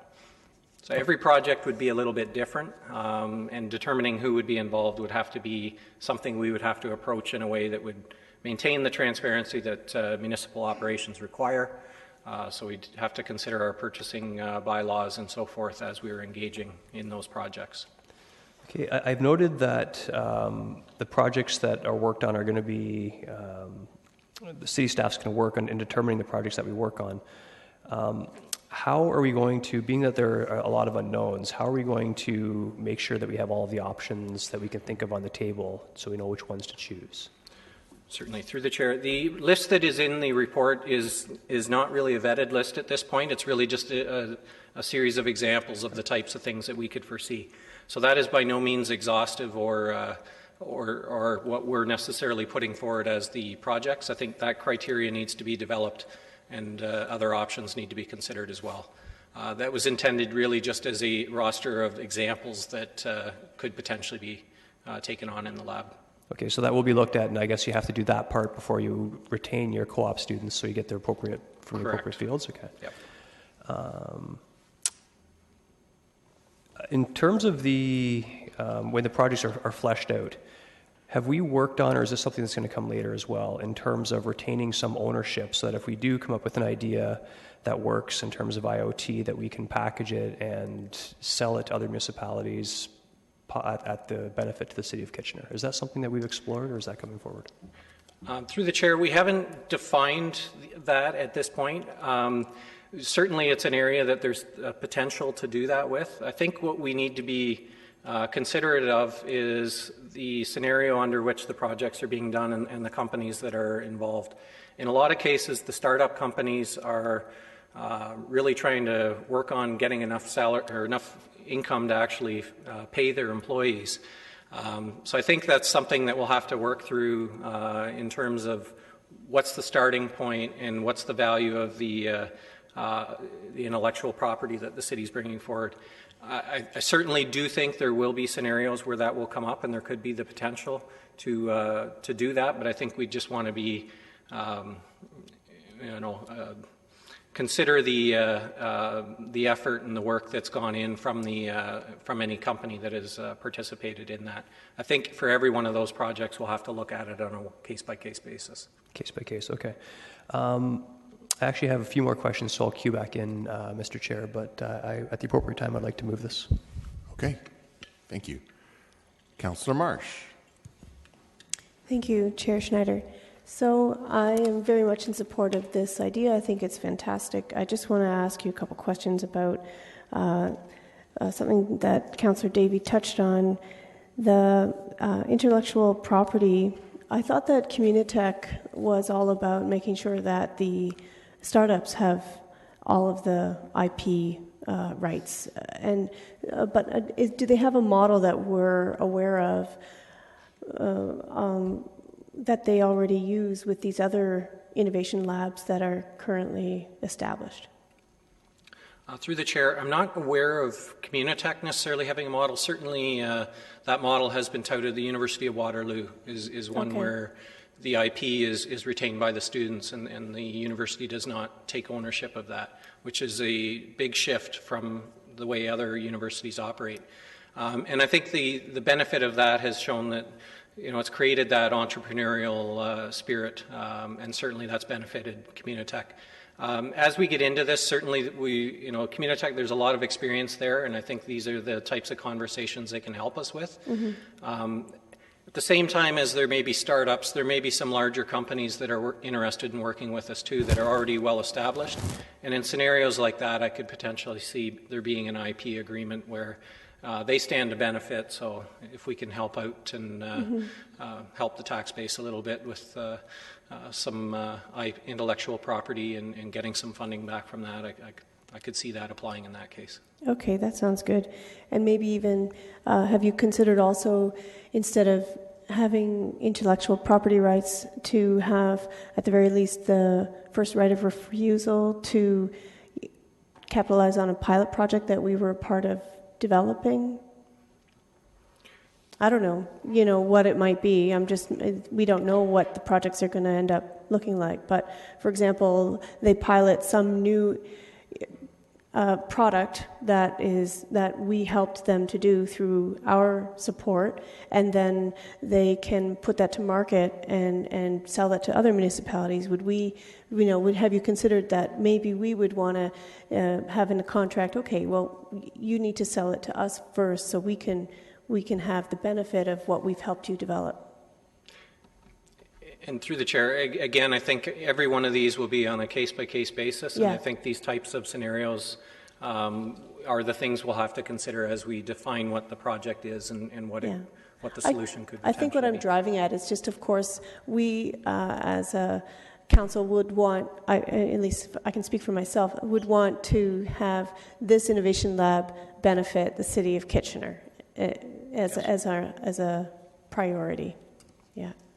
But I also wanted to know, are there additional fees in terms of the space, the cost of the space? I know that Communitech, through our funding, we have the space for free.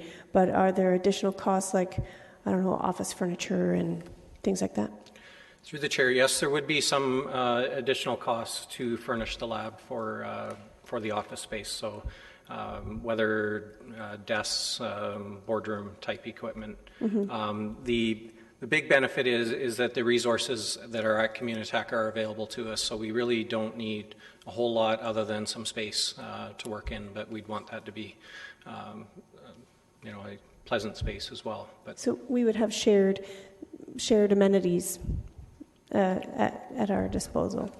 Correct. Okay, great. Councillor Mars, Mr. Chapman, I think, wants to weigh in on one of your questions as well. Thank you, Mr. Chair. Just on the previous question, we actually do have examples of the model that you described in the past. A recent one would be the SAP software implementation, where we worked with the software vendor to develop the tax application, and in exchange, we have a perpetual license to that product, as well as a revenue share for future sales. And so I think things like perpetual licenses could very much be a model here, that if we develop something, we have an unrestricted perpetual license to it, and then even beyond that, some potential revenue generation if that's part of the plan as well. Okay, so if we had this innovation lab when we were developing the SAP program, would that have been potentially a relevant type of innovation? I think what I'm saying is that through the IT division, there are a few examples over the past number of years where we've worked with a firm to develop software, and in those cases we have been successful in obtaining the kind of license, the free perpetual license that you've talked about, as well as in some cases a revenue share for their future sales. Okay. So I think that will just become more prominent in the work of the lab going forward. Yeah. Okay, great. Thank you. Okay. And Councillor Singh. Yes, thank you, Mr. Chair.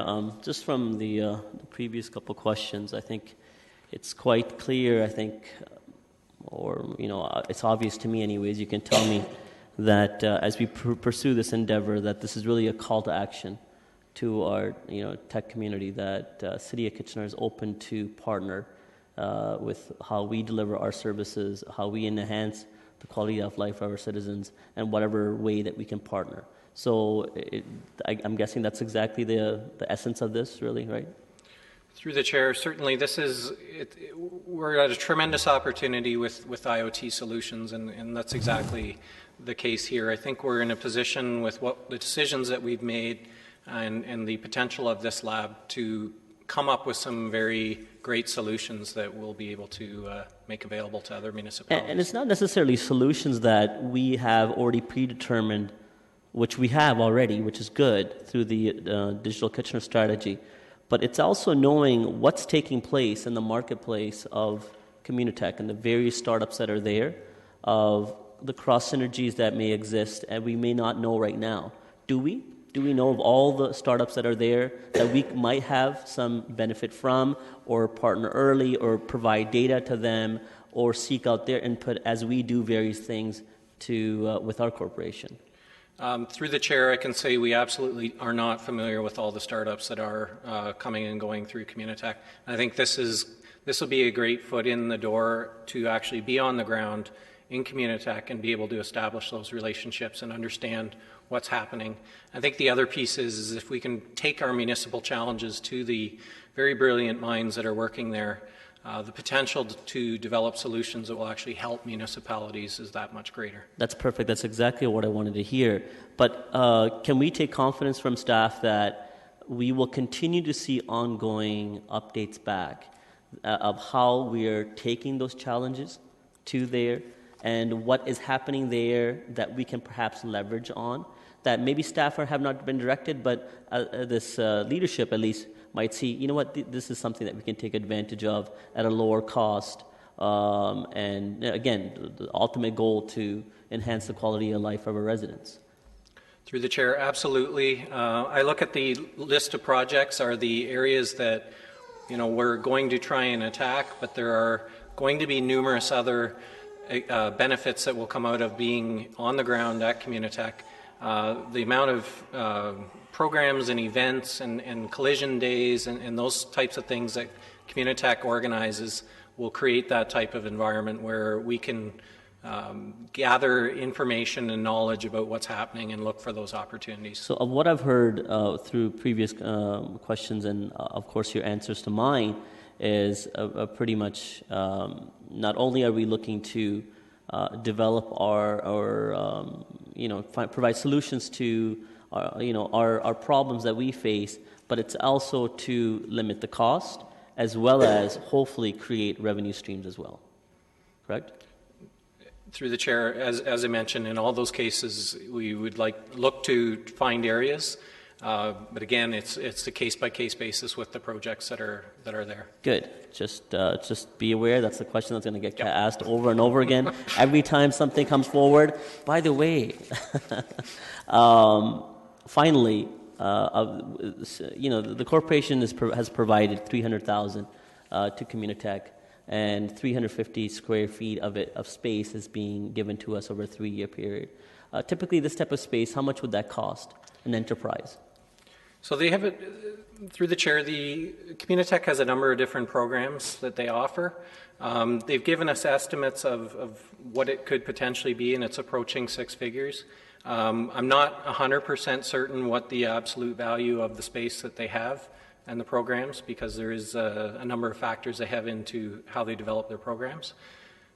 Long story short, we're definitely getting a significant return of what we've invested in. We are getting a significant return, yes. Thank you. Mr. Chair, I have comments as well, but I can key back in. Okay, thank you. Councillor Ioannidis. Thank you, Chair Schneider. Trying to do that in radio voice. Mr. Murray, the questions that I'm gonna ask are: is there anywhere a municipality in Canada doing anything like this? Through the chair, there are municipal lab concepts that are in place.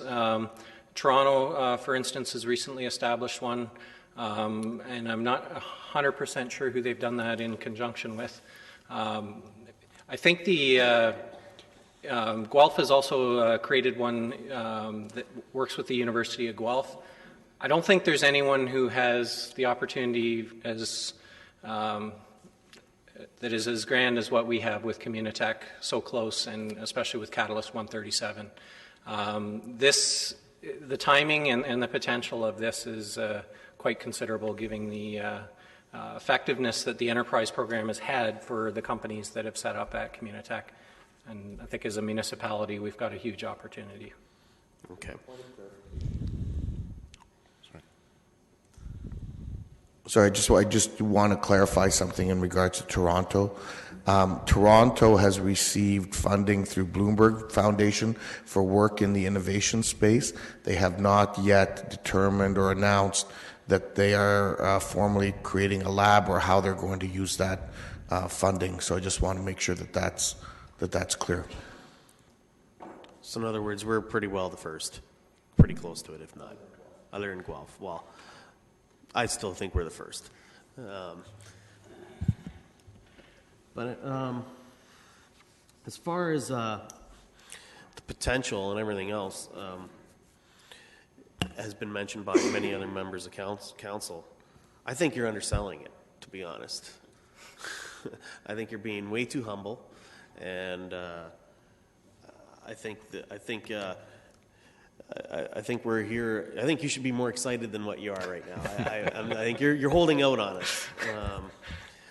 That's kind of where I want to lead to this, and I can appreciate where you're coming from, because I know you don't want to. I know you don't want to.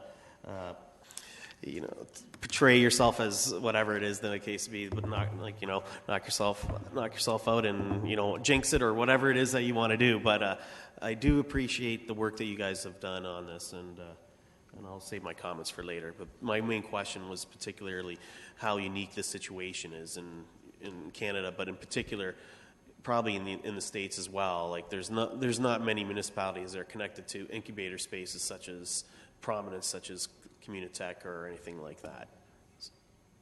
Safe to say?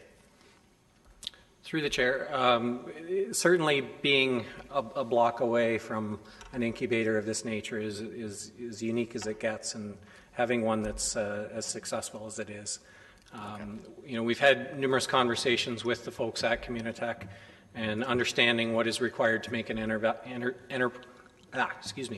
enterprise innovation lab work. I'm quite confident we can make this a huge success.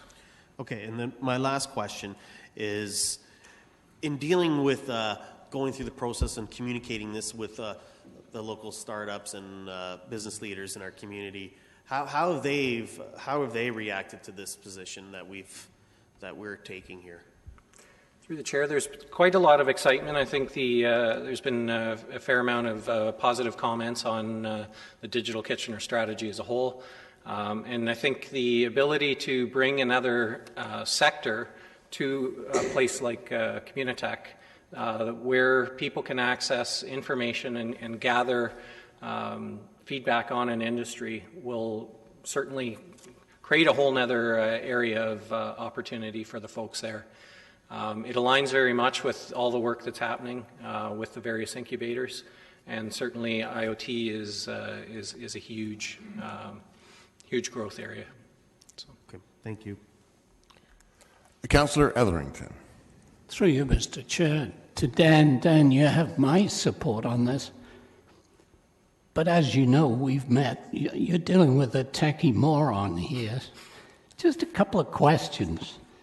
When your potential projects, just very briefly, give me an indication of what you would do to monitor, for example, sound pressure levels across the city, which I know from experience has already been a problem with various festivals. How would you go about that? What do you do? Through the chair, this is a perfect example of where the LED streetlight and the narrowband network will come into play. Once that network is in place, any sensor that can communicate through that network can be deployed across the city. We'll have a citywide communications platform for that. So a simple noise sensor that could measure decibel levels could be strategically placed around the city, and we'd have that instant real-time information coming back on particular noise events. So whether, bylaw complaints about fireworks or concerts or airplanes or what have you could all be tracked, and you'd have some real information to work from. So that's just one example of many. There's numerous sensors for things like air quality, temperature, rainfall. All of that data has a lot of value and would be very easy to collect, leveraging the streetlight network. And even more curious, just to bring the whole subject crashing back to earth, but you've got an example there of, excuse me, sensing waste receptacle levels to ensure they're emptied before they overfill. In Victoria Park, if you've got a receptacle full of bags of dog poop, how do you measure that? Through the chair, there's actually very simple solutions. I'm just going to jump ahead here. So you can see on the slide, we included this. So there is waste receptacles, and that's just one example. The format could change, but it's really just a puck that goes in the top of the receptacle and then senses the area that's still open within the can. There's numerous examples of that, whether they be the Moloch style or other waste receptacles. You can add those to virtually any format. Thank you. Councillor Fernandez. Thanks, Dan. So I've got some reality check questions, just to bring us back down to reality on the smart waste. So you've got a number of municipal challenges here. We're seeing some pictures of things that have already happened. How is it not possible for our staff who already work in these divisions, so who work in our operations, who work in utilities, who work to not already find opportunities to do this innovation, to create these solutions at our own facility, at the kitchen operation facility, where we have a number of empty rooms that could easily be set up as a lab?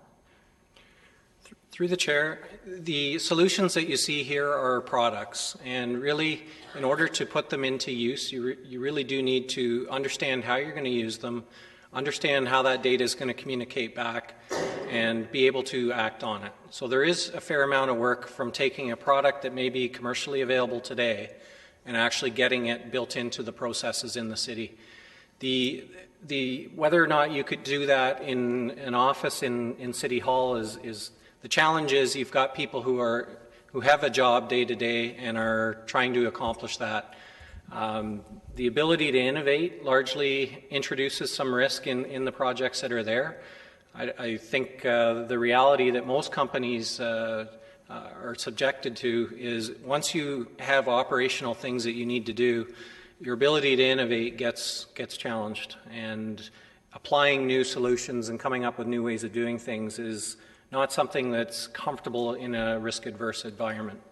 Okay, but you've already identified the fact that we're going to have to hire a lab director, and that we're going to get 1 or 2 co-op students per term. So we're going to be going outside of our usual staff complement to be doing this work. I mean, we've got the space, we've got the tech, we've got the furniture already in place, we've got the computers already in place. I mean, yes, we've been giving $300,000 to Communitech, so well, thank you very much for letting us have some space. But now we got to bring in our own furniture. Now we got to bring in our own staff. I don't see the cost benefit here for the average taxpayer to understand. Through the chair, the entire reason that the enterprise lab space exists at Communitech is because large companies struggle to innovate. The ability to set up a small outpost in a place like Communitech and bring in people who are willing to look at things in a different way and work with them on a daily basis is why that has been successful. In a perfect world, this would happen in a regular business environment, But the reality is the day-to-day operations do keep people from coming up with new ways of approaching this type of work. Okay, so going a little further into the staffing of the lab, you're talking about short-term temporary staff secondments. Well, what's going to happen to those staff that are being seconded from other divisions? What's going to happen to the work that they would be working on? Who's going to pick up the slack there? Or are those projects or whatever they're working on going to be shelved for 6 months, 9 months, a year? So through the chair, the intent with the people who would be seconded to the lab is to work on the projects. So if there's a need to backfill them, we'd look to the user departments to do that. I think in most cases, people would be able to spend some time in the lab and work on the particular projects without that being the case. Councillor Fernandez, Mr. Bloom has some extra information for you. Okay. Through the chair, on your previous question, I think the main difference between operating at, say, the COF versus here, if operating at the COF, you operate in isolation. The main benefit of operating at Communitech Hub is this innovation lab will be surrounded by dozens of other companies that are working on their own products that can collaborate with our staff that would be in the innovation lab. And I think that is the key here, is that most of the solutions may not be coming from the people working within the lab, but from the other companies already either actively engaged at the Communitech Hub or just through those networks. I think that's the key benefit as to why we'd be at the hub versus just in our own space, is that ability to collaborate with other startup companies. So we might possibly be located right next to the group from TD or the group from Writers, and they're working on something that is completely out of our expertise, and we overhear them conversing with it, and we say, oh yeah, we could use that. Is that what you're talking about? Or for example, I've spoken with the lab manager for Canon, and his first question to me, as soon as we're established, he's already interested to know how can what they're working on in terms of Canon's photography capabilities. Is there an opportunity for us to collaborate with them that we can use their technologies to solve a civic problem? So I think that's just an example of the potential benefits of being at the hub. Okay. I continue to have concerns about when you say that there's no cost, because I think there is a cost. There's a cost to the staff in the departments, and as we move staff around, there's still going to be work that has to be done on a day-to-day basis. And we have to backfill staff, and that's a cost that's going to be coming from somewhere. I see my time is out. I may have more questions. Councillor Guzzola, are you questions or comments? Questions? Okay. Sure. Just looking at your report and what you state, and I question whether this is part of our municipal mandate, what we're all about. You say it's to develop innovative technologies which have commercial potential. Is that what we're part of our mandate as a local government? Through the chair, the intent is not for us to necessarily develop those, but to work with partners who will. The goal for us is really to help resolve our municipal challenges through working with these companies. The benefit from an economic development standpoint is that these companies then have a product that they can market and sell to others. So we're helping these companies develop things that have commercial potential. Through the chair, the intent is... The question is the same. Is that part of our mandate? The intent is not for us to be developing, it's to work with people and bring our challenges with them. Okay. I'll leave it at that. That's okay, Dan. Can you, just another simple question. What is the cost? What's the annual cost of this lab? Give me a figure. Through the chair, the annual cost in terms of the, it would be so we've got the requirement for the pilot projects, and that'll be based on a case-by-case basis with those projects. The annual cost for the lab director is going to be approximately $100,000 to $125,000. The co-op students were. Okay, that's good enough, Dan. You don't have to go any further. This is going to cost us $500,000 a year. We can't forget the $300,000 that we're paying. Now, we've, if I'm not wrong, we've approved making that payment for 2017, but we haven't approved it for 2018 and going forward yet. We know that there's a request there, but I believe this council's only approved this year's. So, setting all that aside, the cost is $500,000. Is it not? Through the chair, the total cost would, if you're including which is, I would say, was done for different reasons. So I don't think it's fair to bundle it in this. But Councillor Gazzola, Mr. Chapman has some further information for you. Through the chair, Councillor Gazzola, I would disagree with that characterization. The funding request for Communitech was brought forward independent of this opportunity. Council deliberated on that last year without regard for this issue. I think the comment was made, this is a return on our investment. We would agree with that perspective, that this is an opportunity for us to get some value back directly by virtue of that contribution, but this decision was independent of that one. That's your opinion, Mr. Chapman, and I respect that. But my opinion is we had to pay. We would not be getting this if we didn't put the $300,000 up. So I'm going to include that as part of the cost. Different people will look at it different ways. Those are just one of the questions on all of this IoT. Were you aware that over 20 years ago, I noticed one of the first items, one of the practical items you have here is leveraging water metering to notify customers of water usage. Were you aware that we had that in place here over 20 years ago?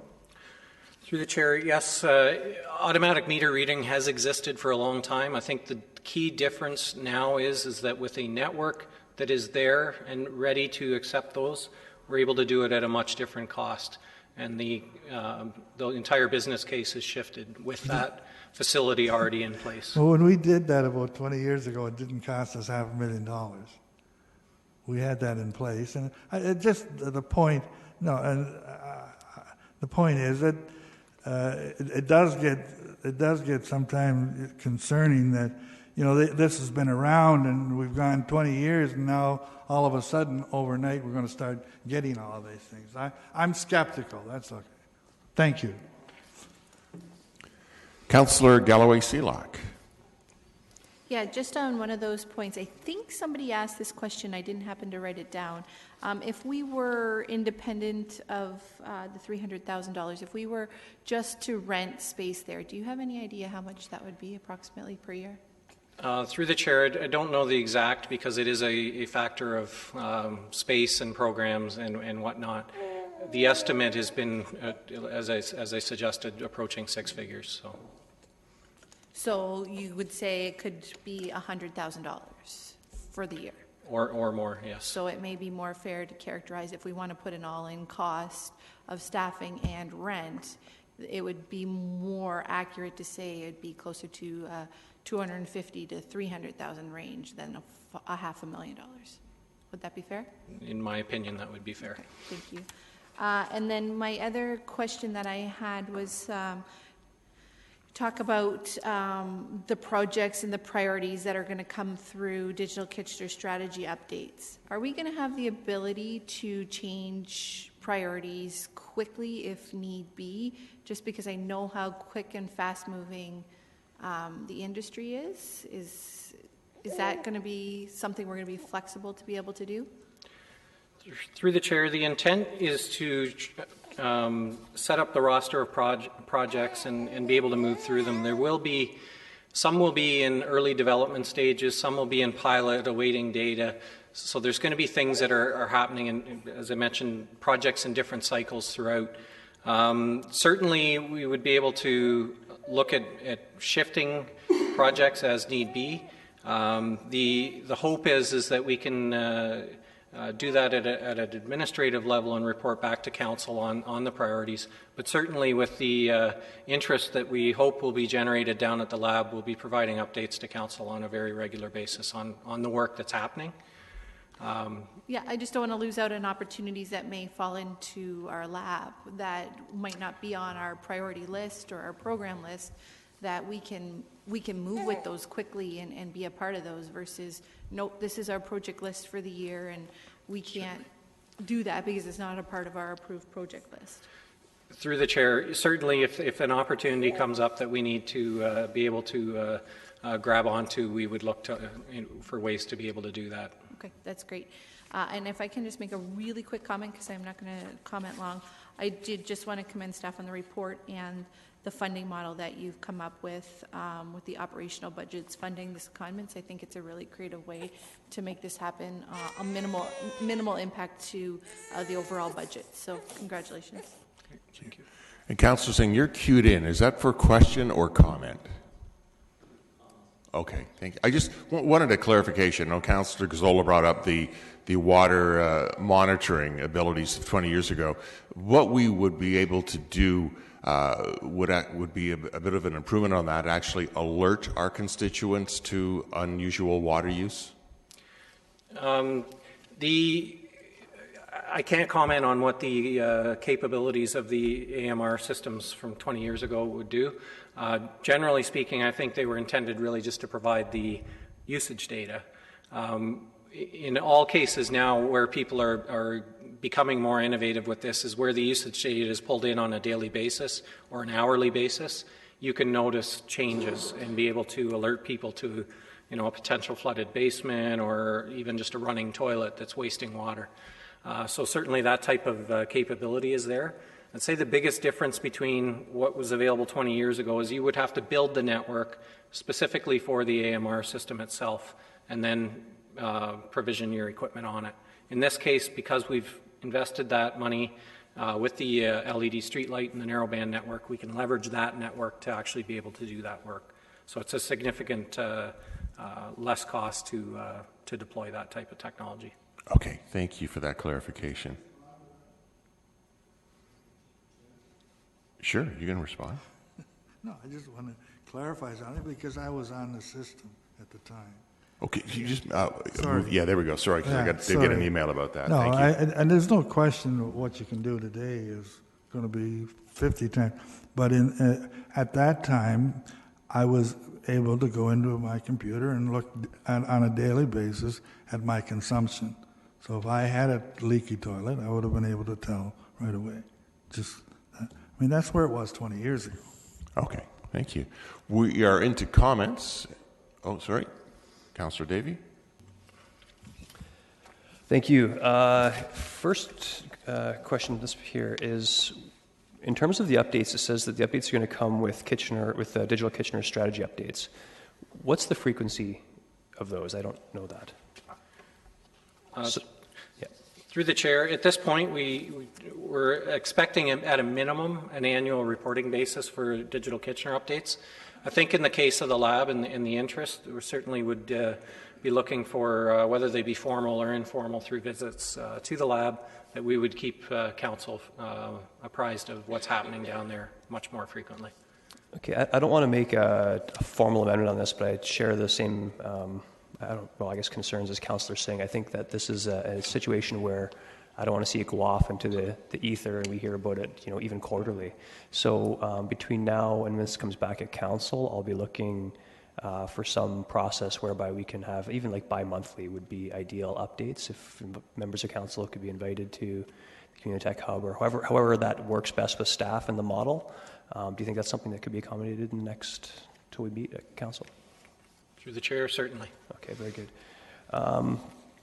I did want to touch upon, I think the benefits of Communitech somewhat lost here. So I'm looking at some of these other companies that are there, Canon, Canadian Tire, General Motors, Toronto Dominion Bank, IBM. Presumably all of these companies have office spaces somewhere else in the world or nearby. Why wouldn't they just set up an innovation lab in their own little space? Through the chair, so certainly the examples you give are good ones, and I think what we've actually even seen is a lot of them have created their labs here, and they've been so successful that even Canadian Tire has moved across the street but set up a whole other area with a much larger lab.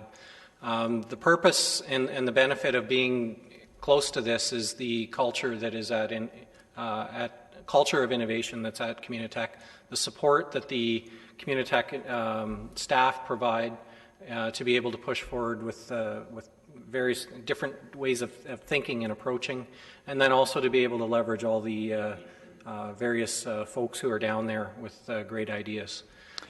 So, in fact, being in that location with the other people there that actually is between the support and the collisions of the other minds there. That is the secret sauce that is Communitech. Okay.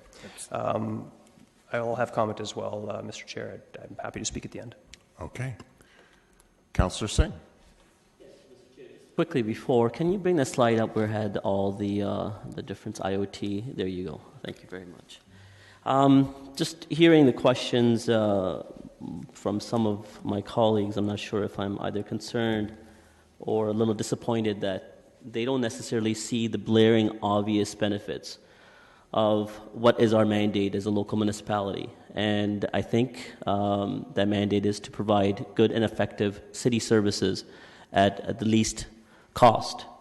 And the things that are before us on the screen are those services that we help to provide. And I think Digital Kitchener is a forward-thinking strategy that will bring Kitchener in step with the the Internet of Things revolution. The Innovation Lab will ensure this happen and provide actual deliverables that will enhance service delivery while lowering cost, allow our citizens to be better connected with their local government, create a culture of thinking outside the box for many of the challenges our community faces. So my encouragement is that I'm pleased that this is before us. This is something that myself, at least I can say, Councillor Ioannidis, Councillor Davey, through involvement with Economic Development Advisory Committee, that we've seen that through that as well, that we've championed this and the processes that it's taken to get to this point. So I would be remiss and saddened if we didn't take the challenge to leverage what our taxpayers have already invested into Communitech. So to develop proprietary technology that helps our citizens' quality of life and create a revenue stream that can help our tax base, what better way? I would very encouraged and pleased that this is before us and this is a step that we're taking, and it would be a pleasure to support. Thank you. Mayor Vervanovic. Thank you very much, Chair Schneider, and thank you to staff for all of the work that not only went into the digital strategy, which we previously dealt with, but in bringing forward this report today with respect to the Civic Innovation Lab. I think to say that I am beyond ecstatic on seeing this coming forward would probably be an understatement, because I really believe that this is very much the kind of direction that we as a municipality need to go moving forward. If our city has done, and this region has done, a great deal of work in terms of responding to the new economy in the areas of innovation, in the areas of technology, in the areas of creativity and so on. And I think the proposal that's before us today demonstrates our commitment as a local government towards seeing that implemented in a positive way, and towards also seeing how we as an organization, quite frankly, can walk the talk in terms of innovation. We heard from Mr. Murray how we can tap in through this initiative into things like the Internet of Things, which is estimated to be an $11 trillion industry going forward. When members around this horseshoe talk about wanting to create jobs for the future, this is exactly how we're going to do it.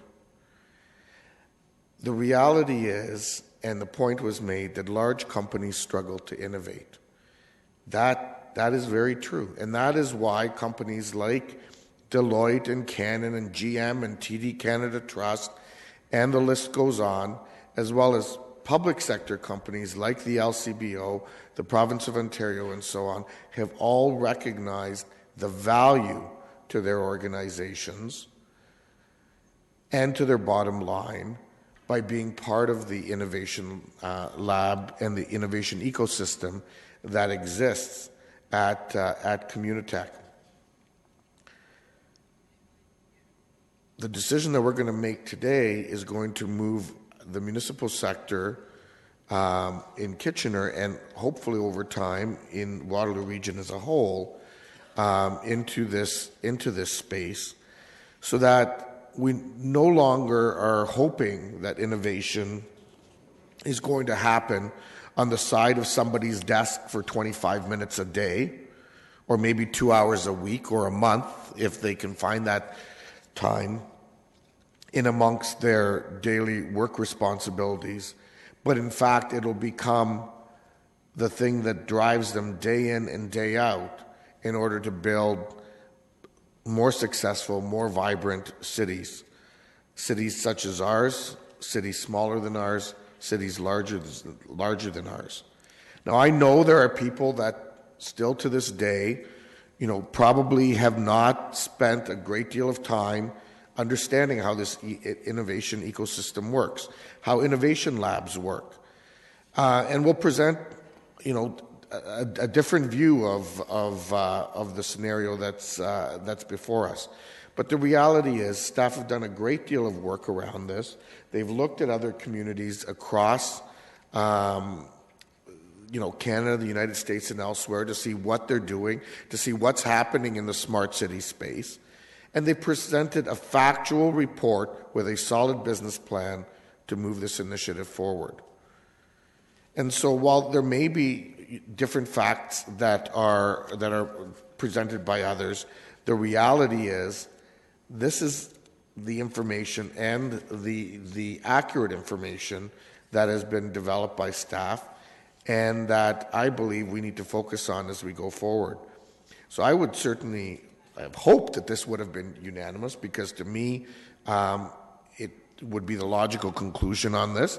But I guess when things such as even some of our investment in economic development and so on haven't been, it doesn't surprise me that that might not be the case today.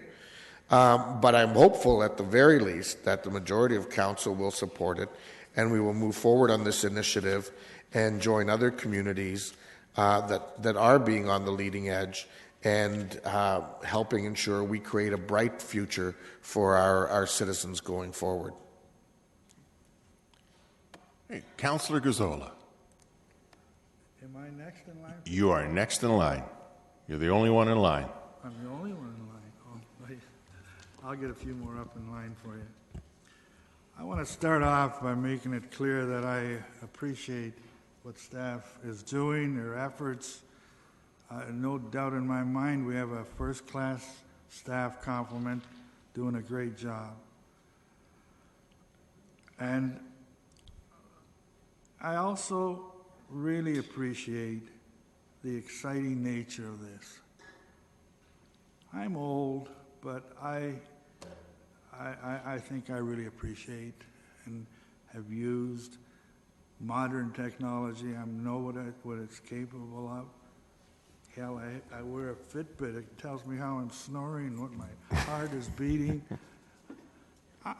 There's no end to the capability of technology in the future.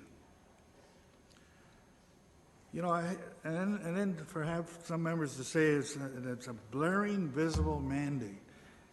It would be a great thing, but we are restricted. We have hundreds of millions of dollars in investments every day. I would just love to get that money and throw it in the stock market. And boy, could we really do well and come up with earnings that would make costs for our residents and our taxpayers. But we're not allowed to do that. That's not within our mandate. We have to be very conservative in what we do. So, you know, this again is, it's another avenue. We're going down that same road. I see what you would like. It would be a great thing to do.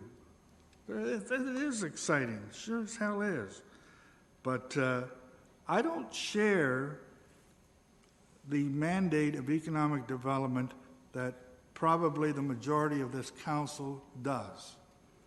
To me, we do not have at the local level a big enough revenue base to be totally concerned with always providing jobs in our community.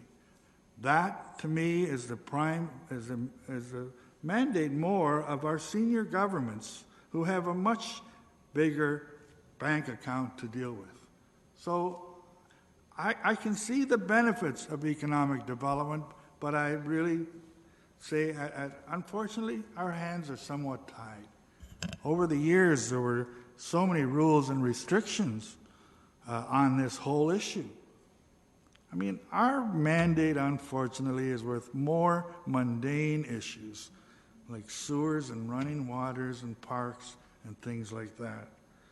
So I didn't support the digital strategy, not because I don't believe in it. I just don't think that we can be going in that direction. Maybe if things change, maybe if our revenue sources change and we've got a whole different situation, but the way it is right now, I think we have to, I have to look at this and say I don't care if you say it's $400,000, $300,000, $500,000 a year, it is costing us money. And we have so many other necessary things that we seem to need to get done. You know, this is a lot more exciting than putting sewer and water lines into the ground. So I will not be supporting it. I don't mean to burst any bubble. I mean, we can all agree on the same thing. I think my viewpoint you may not like my viewpoint, but I think I have the right to put it on the table. And I'll be glad if I'm still alive 5 years from now to admit I was wrong. But right now, I can't support it. Thank you. Councillor Ioannidis.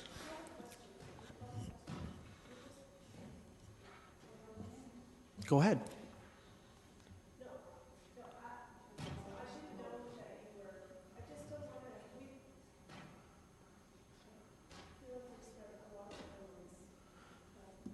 You want to call the question? Go. I think there's still comments. I think it's fair to have the comments. Okay. Well, thank you, and I do appreciate where you're coming from, Councillor Marsh. I feel that way sometimes too, on many issues.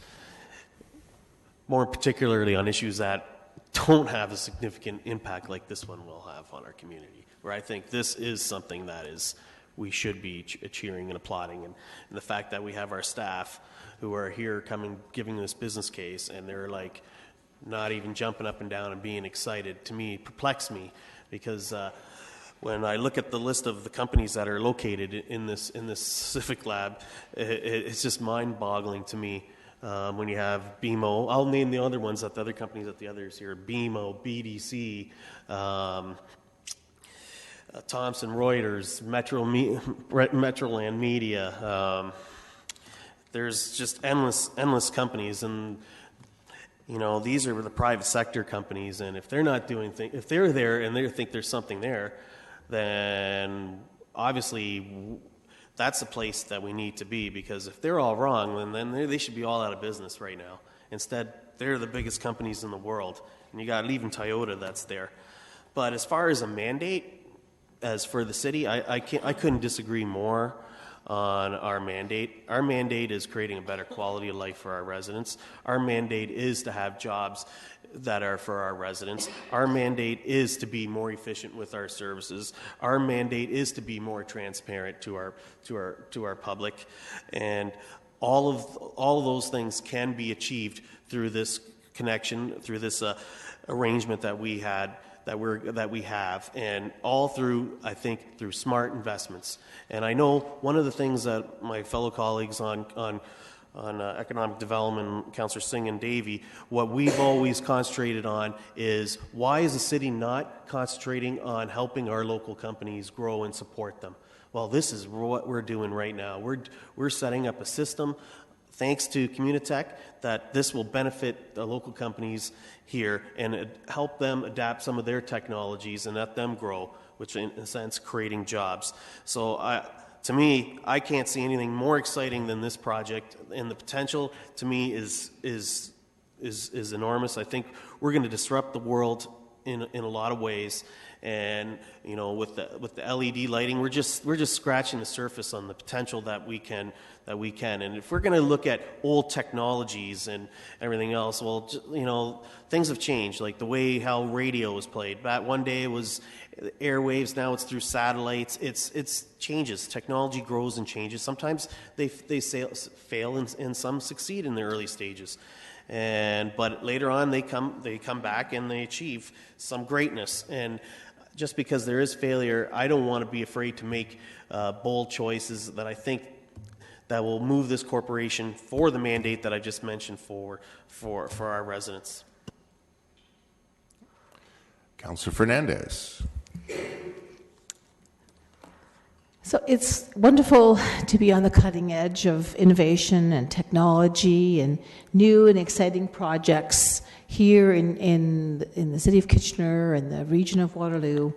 It's pretty great to strut the stuff that we've done over the years, over the decades. We continue to be different, and we continue to be outstanding in some of the projects that we've done across this city, and we continue to have our name spread across newspapers, not only in the Kitchener region, but across Canada and sometimes in the States. But there's no doubt that it's pretty amazing for us to be hearing about the kind of things that Digital Kitchener is putting forward, issues that hopefully will help us monitor the stormwater so that the stormwater implementation plan that we spent years on will actually be able to be implemented. Won't it be fantastic to be able to minimize our waste, however we find that we can do that, and hopefully that will gain us many, many more years at our landfill. It's just difficult sometimes for me, personally, to see sometimes the focus that's just on, the spotlight's just on one area, just on economic development. There are so many other areas, and I know I spouted off a couple of hours ago about Strasbourg Road. That's an environmental issue that really has never had a spotlight on it like it should. There are so many other parts of this city that we don't shine as much of a spotlight as we have been, like we do on economic development, notwithstanding the neighborhood strategy project that we're going to be hearing about tonight. Absolutely, that at least to me, it has offset. It's balanced a little bit what seems to be a focus on one particular sector. So as I look through this report and I look through, yes, again, staff has done great work. But with all due respect, our staff does do great work because that's their job. They love their jobs. They're passionate about what they do, and I'm glad that they put as much emphasis and work into what they do, because clearly, that's what staff do. They're as part of their mandate. I just feel that there are pieces to this report that are not quite as clear and transparent as I would like them to be if I was to sit and have coffee with one of my residents, whether they're interested in digital media or whether they're interested in economic development, whatever they're interested in. If I was to try and explain this to them, I'm afraid I wouldn't be able to do a very good job, because yes, we're getting some lab space at Communitech because we've financially supported them for $300,000.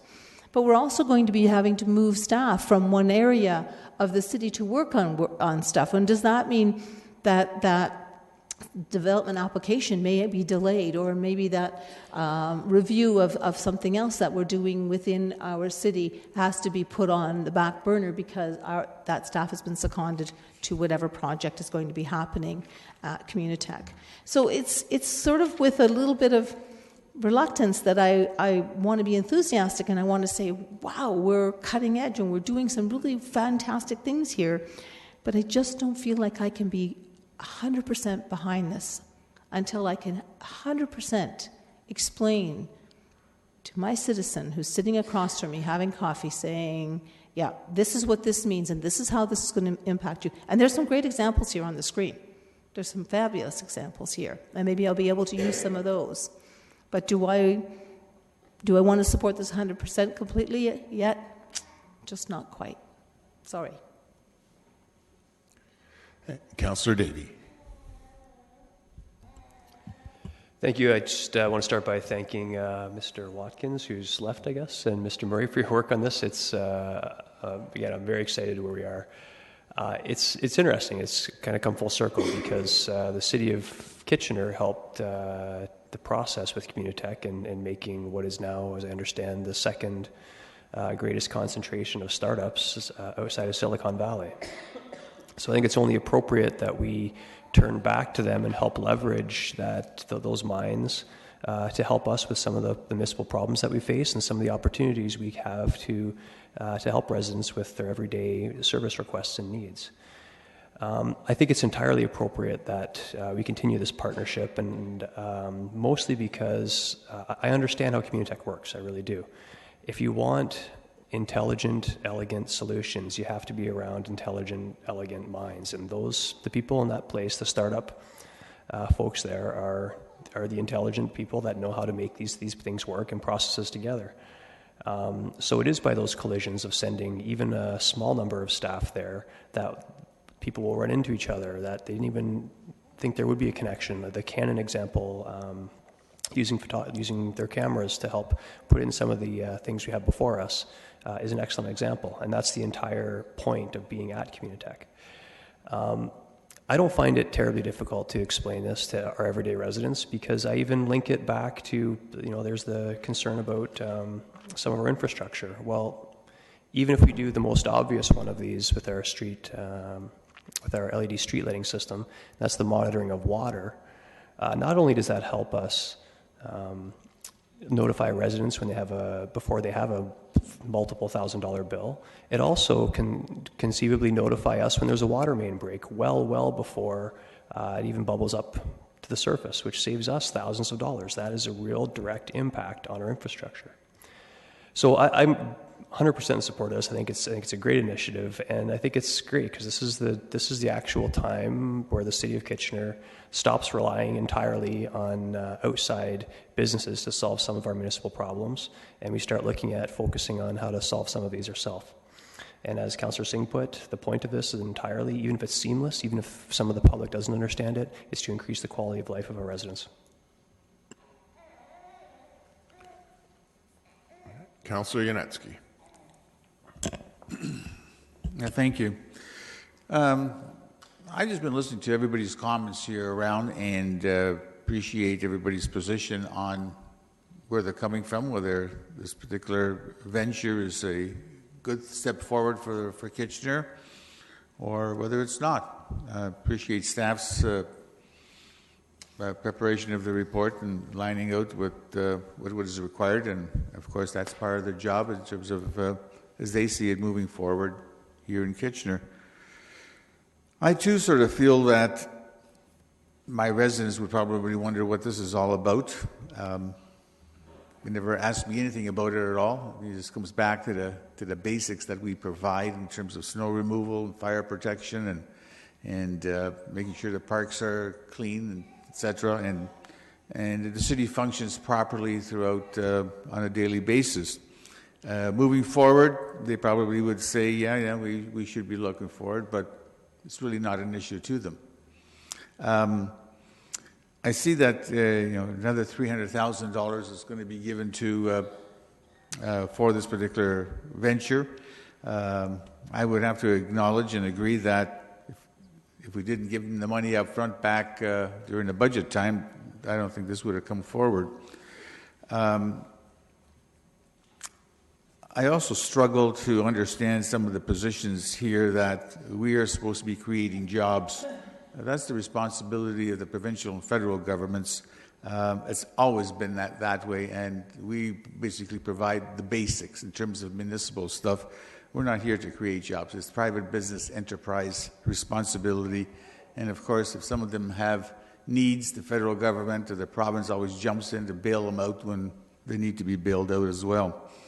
So, having said all that and seeing where we're at, and listening to everybody's comments and opinions, I find it very difficult to support this, even though there are some potential advantages, but it doesn't sway me to support it in that way. Okay. Councillor Galloway-Seelock. I really hadn't intended on making any more comments, but I just want to basically say that this is really important. And we have an opportunity here that could generate us revenue. And I think it's an opportunity that we have to explore. We talk about not wanting to raise taxes, and that's valid. This is an opportunity where we may be able to keep taxes lower because we're able to generate revenue. But we always have to put money up front in order for that to happen. And so I think that's really important. And as for the statement that it's not our job to, or in our mandate, to create jobs, I know part of my platform in running for council is a resilient economy and making sure that there are jobs in our community and that we can live, work, and play in this community. So we do have a role to play when it comes to creating jobs in our community. Okay. No more comments. I don't feel the need to make any. And a recorded vote has been called. Moved by Councillor Davey.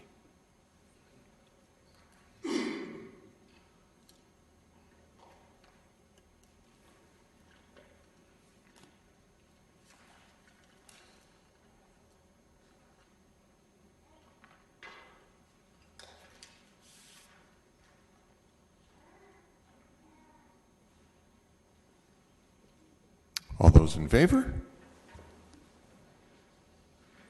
And opposed? And that carries. And that concludes our Finance and Corporate Services Committee. Do we have to go into special?